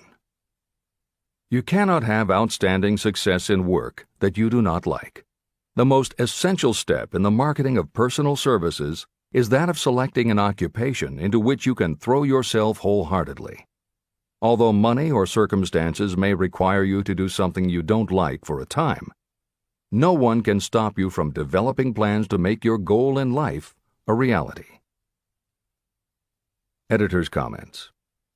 Most contemporary experts agree with Napoleon Hill's statement that finding the work you love is of key importance in achieving success that is truly rewarding. This concept coincides so well with modern attitudes that it has inspired a number of books, including Feel the Fear and Do It Anyway by Susan Jeffers, Wishcraft by Barbara Sher, and Do What You Love, The Money Will Follow by Marcia Sinitar. All three books became bestsellers by expanding upon that single concept. This is the end of the editor's comments. 20. Lack of concentration of effort. The jack of all trades seldom is good at any. Concentrate all of your efforts on one definite chief aim. 21. The habit of indiscriminate spending. You cannot succeed if you are eternally in fear of poverty. Form the habit of systematic saving by putting aside a definite percentage of your income. Money in the bank gives you a very safe foundation of courage when bargaining for the sale of personal services. Without money, you must take what you are offered and be glad to get it. 22. Lack of enthusiasm. Without enthusiasm, you cannot be convincing. Moreover, enthusiasm is contagious, and the person who has it under control is generally welcome in any group of people. 23. Intolerance. The person with a closed mind on any subject seldom gets ahead. Intolerance means that you have stopped acquiring knowledge. The most damaging forms of intolerance are those connected with religious, racial, and political differences of opinion. 24. Intemperance. The most damaging forms of intemperance are connected with overeating, alcohol, drugs, and sexual activities. Overindulgence in any of these can be fatal to success. 25. Inability to cooperate with others. More people lose their positions and their big opportunities in life because of this fault than for all other reasons combined. It is a fault that no well-informed business person or leader will tolerate. 26. Possession of power that was not acquired through self-effort. Sons and daughters of wealthy parents and others who inherit money that they did not earn. Power in the hands of one who did not acquire it gradually is often fatal to success. Quick riches are more dangerous than poverty. 27. Intentional dishonesty. There is no substitute for honesty. You may be temporarily dishonest because of circumstances over which you have no control without permanent damage, but there is no hope for you if you are dishonest by choice. Sooner or later, your deeds will catch up with you, and you will pay by loss of reputation and perhaps even loss of liberty. 28. Egotism and vanity. These qualities serve as red lights that warn others to keep away. They are fatal to success. 29. Guessing instead of thinking. Most people are too indifferent or lazy to acquire facts with which to think accurately.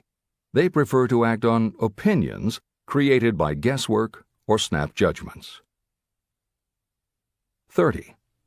Lack of capital. This is a common cause of failure among those who start out in business for the first time. You must have a sufficient reserve of capital to absorb the shock of your mistakes and to carry you over until you have established a reputation. 31. Here, name any particular cause of failure from which you have suffered that has not been included in the foregoing list. Contained in these 31 major causes of failure is the description of practically every person who tries and fails. It will be helpful if you get someone who knows you well to go over this list with you and help you to analyze yourself by each of these causes of failure. Most people cannot see themselves as others see them. You may be one who cannot. Do you know your own worth? The oldest of admonitions is, know thyself. If you market merchandise successfully, you must know the merchandise. The same is true in marketing personal services. You should know all of your weaknesses in order to bridge them or eliminate them entirely. You should know your strengths in order to call attention to them when selling your services. You can know yourself only through accurate analysis. There's a story about a young man applying for a job who was making a good impression until the manager asked him what salary he expected. He replied that he had no fixed sum in mind, lack of a definite aim.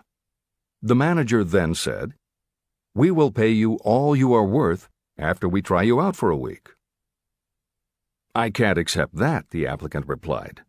"I'm already getting more than that where I'm now employed." It may seem funny, but it makes a serious point. Before you even begin to negotiate for a better salary in your present position or begin to seek employment elsewhere, be sure that you are worth more than you now receive. It is one thing to want money. Everyone wants more. But it is something entirely different to be worth more. Many people mistake their wants for their just dues. Your financial wants have nothing whatever to do with your worth. Your value is established entirely by your ability to render useful service or your capacity to induce others to render such service. Take inventory of yourself. Annual self-analysis is essential in the effective marketing of personal services, just like you would take an annual inventory if you were in merchandising. Moreover, your yearly analysis should show a decrease in your faults and an increase in your virtues. You go ahead, stand still, or go backward in life. Your objective should be to go ahead. Annual self-analysis will disclose whether advancement has been made and, if so, how much. It will also disclose any backward steps you may have taken. The effective marketing of personal services requires you to move forward, even if the progress is slow. Your annual self-analysis should be made at the end of each year, so you can include in your New Year's resolutions any improvements that the analysis indicates should be made. Take this inventory by asking yourself the following questions, and by checking your answers with the aid of someone who will not permit you to deceive yourself. Self-analysis questionnaire. 1. Have I attained the goal that I established as my objective for this year? You should work with a definite yearly objective to be attained as a part of your major life objective. 2. Have I delivered service of the best possible quality of which I was capable, or could I have improved any part of this service? 3. Have I delivered service in the greatest possible quantity of which I was capable? 4. Has the spirit of my conduct been harmonious and cooperative at all times? 5. Have I permitted the habit of procrastination to decrease my efficiency, and if so, to what extent? 6. Have I improved my personality, and if so, in what ways? 7. Have I been persistent in following my plans through to completion? 8. Have I reached decisions promptly and definitely on all occasions? 9. Have I permitted any of the 6 basic fears to decrease my efficiency? 10. Have I been either overcautious or undercautious? 11. Has my relationship with my associates in work been pleasant or unpleasant?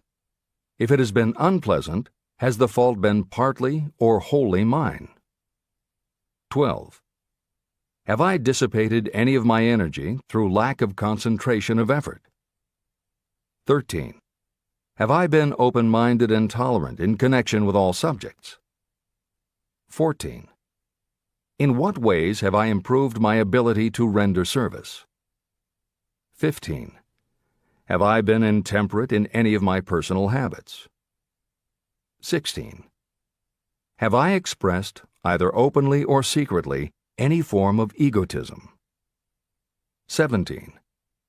Has my conduct toward my associates been such that they respect me? 18. Have my opinions and decisions been based upon guesswork or accuracy of analysis and thought? 19. Have I followed the habit of budgeting my time, my expenses, and my income, and have I been conservative in these budgets? 20. How much time have I devoted to unprofitable effort which I might have used to better advantage? 21. How may I rebudget my time and change my habits so I will be more efficient during the coming year? 22. Have I been guilty of any conduct that was not approved by my own conscience? 23. In what ways have I rendered more service and better service than I was paid to render? 24. Have I been unfair to anyone, and if so, in what way? 25. If I had been the purchaser of my own services for the year, would I be satisfied with my purchase? 26. Am I in the right vocation, and if not, why not? 27. Has the purchaser of my services been satisfied with the service I have rendered, and if not, why not? 28. What is my present rating on the fundamental principles of success? Make this rating fairly and frankly, and have it checked by someone who is courageous enough to do it accurately. After you have finished reading through to the end of this book at least once, and you are sure you have assimilated the information in this chapter, you will be ready to create a practical plan for marketing your personal services. In this chapter, you should have found adequate descriptions of every principle essential in planning the sale of personal services. These include the major attributes of leadership, the most common causes of failure in leadership, a description of the fields of opportunity for leadership, the main causes of failure in all walks of life, and the important questions that should be used in self-analysis. This extensive and detailed presentation has been included because it will be needed by you if you are going to earn your riches by marketing your personal services. Those who have lost their fortunes and those who are just beginning to earn money have nothing but personal services to offer in return for riches. Therefore, it is essential that you have real, practical information that you'll need to market your services to best advantage. Complete assimilation and understanding of the information will help you to market your services, and it will help you to become more analytical and capable of judging people. The information will be priceless to you if you work in an executive position where you select employees. Where and how to find opportunities to accumulate riches. Now that we have analyzed the principles by which riches may be accumulated, you naturally ask, where can I find the opportunities to apply these principles? Very well. Let us take inventory and see what the United States of America offers the person seeking riches. To begin with, remember that we live in a country where every law-abiding citizen enjoys freedom of thought and freedom of deed unequaled anywhere in the world. Most of us have never taken inventory of the advantages of this freedom. We have never compared our unlimited freedom with a curtailed freedom in other countries. Here we have freedom of thought, freedom in the choice and enjoyment of education, freedom in religion, freedom in politics, freedom in the choice of a business, profession, or occupation, freedom to accumulate and own all the property we can accumulate, freedom to choose our place of residence, freedom in marriage, freedom through equal opportunity to all races, freedom of travel from one state to another, freedom in our choice of foods, and freedom to aim for any station in life for which we have prepared ourselves, even for the presidency of the United States. We have other forms of freedom, but this list gives an overview of the most important freedoms that offer you the opportunity to think and grow rich. The United States is the only country guaranteeing to every citizen, whether native-born or naturalized, so broad and varied a list of freedoms. Next, let us recount some of the blessings that our widespread freedom has placed within our hands. Take the average American family of average income and sum up the benefits available to every member of the family in this land of opportunity and plenty. Food. Next to freedom of thought and deed comes food, clothing, and shelter, the three basic necessities of life. Because of our universal freedom, the average American family has available at its door the choicest selection of food to be found anywhere in the world, and at prices within its financial range. Shelter. This family lives in a comfortable apartment or house, complete with light, heat, water, and many conveniences. The toast they had for breakfast was toasted in an electric toaster, which cost but a few dollars. The apartment is cleaned with a vacuum cleaner that is run by electricity. Hot and cold water is available at all times in the kitchen and the bathroom. The food is kept cool in a refrigerator. Clothes are washed and dried, dishes are cleaned, and numerous labor-saving devices are run on power obtained by putting a plug into a wall socket. The family receives entertainment and information from all over the world 24 hours a day if they want it, by merely flipping a switch on their radio or television or computer. There are other conveniences, but the foregoing list will give a fair idea of some of the concrete evidences of the freedoms that we, of America, enjoy. Clothing. Anywhere in the United States, the family with average clothing requirements can dress very comfortably at a cost that is only a small portion of their earnings. Only the three basic necessities of food, clothing, and shelter have been mentioned. The average American also has other options and advantages that are available in return for reasonable effort. The average American has security of property rights not found in any other country in the world. We can place any surplus money in a bank with the assurance that our government will protect it and make good to us if the bank fails. If an American citizen wants to travel from one state to another, he or she needs no passport and no one's permission. You may go when you please, and you may travel by car, train, bus, airplane, ship, or any other method that you can afford. The miracle that has provided these blessings. We often hear politicians proclaiming the freedom of America when they solicit votes, but they seldom take the time or trouble to analyze the source of this freedom. Having no axe to grind, no grudge to express, and no ulterior motives, I will give you a frank analysis of that mysterious, abstract, greatly misunderstood something that gives to every citizen of America more blessings, more opportunities to accumulate wealth, and more freedom of every nature than may be found in any other country.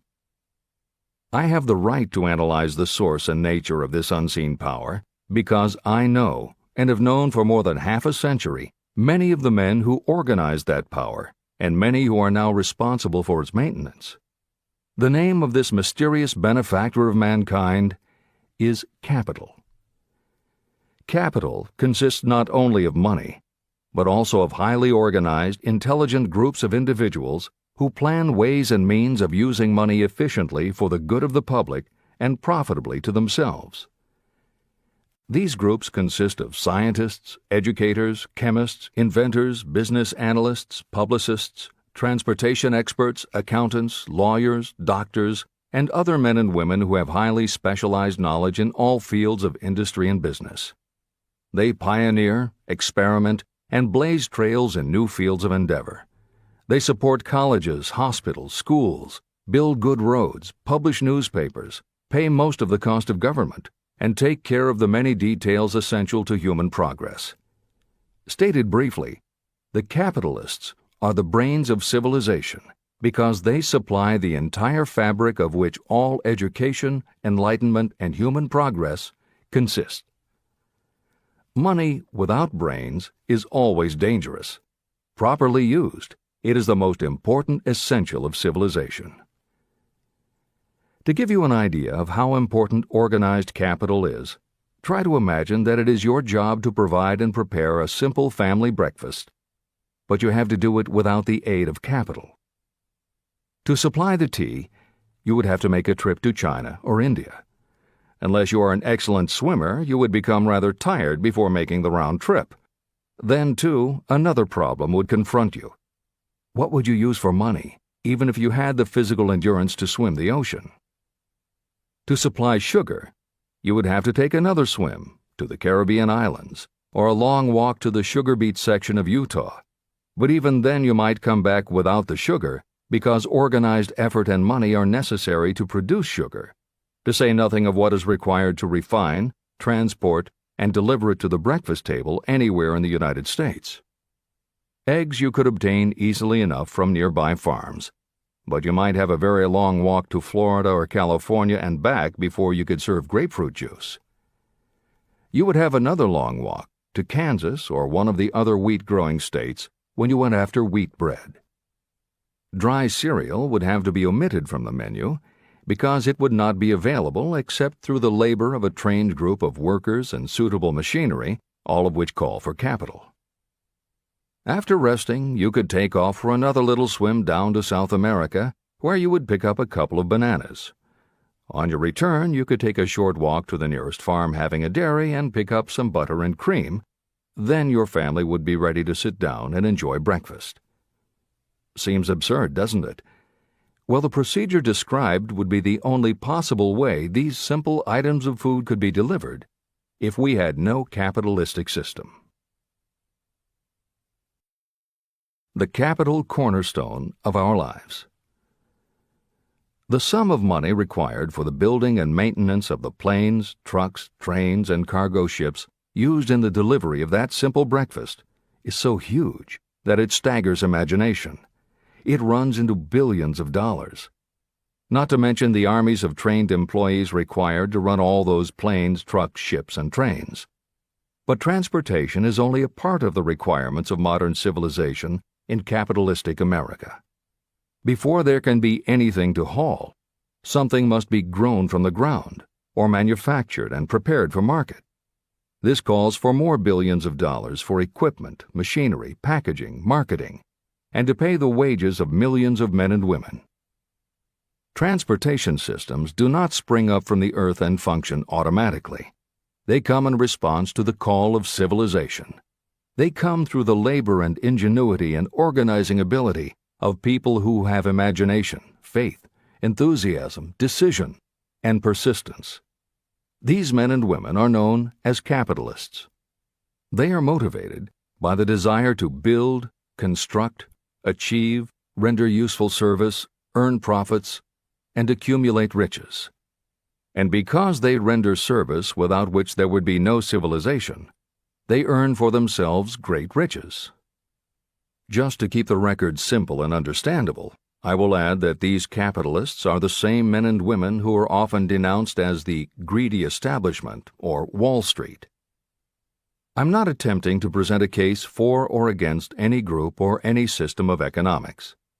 The purpose of this book, a purpose to which I have faithfully devoted more than half a century, is to present to anyone who wants the knowledge the most dependable philosophy through which individuals may accumulate riches in whatever amounts they desire. The reasons I have analyzed the economic advantages of the capitalistic system are: 1. To point out that all who seek riches must recognize and adapt themselves to the system that controls all approaches to fortunes, large or small. 2. To present the side of the picture opposite to the one portrayed by politicians and demagogues, and the media, who often refer to organized capital as if it were something poisonous. This is a capitalistic country. It was developed through the use of capital.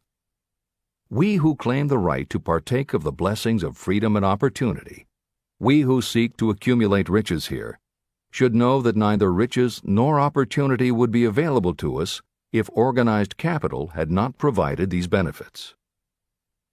There is only one dependable method of accumulating and legally holding riches, and that is by rendering useful service. No system has ever been created by which anyone can legally acquire riches through mere force of numbers, or without giving in return an equivalent value of one form or another.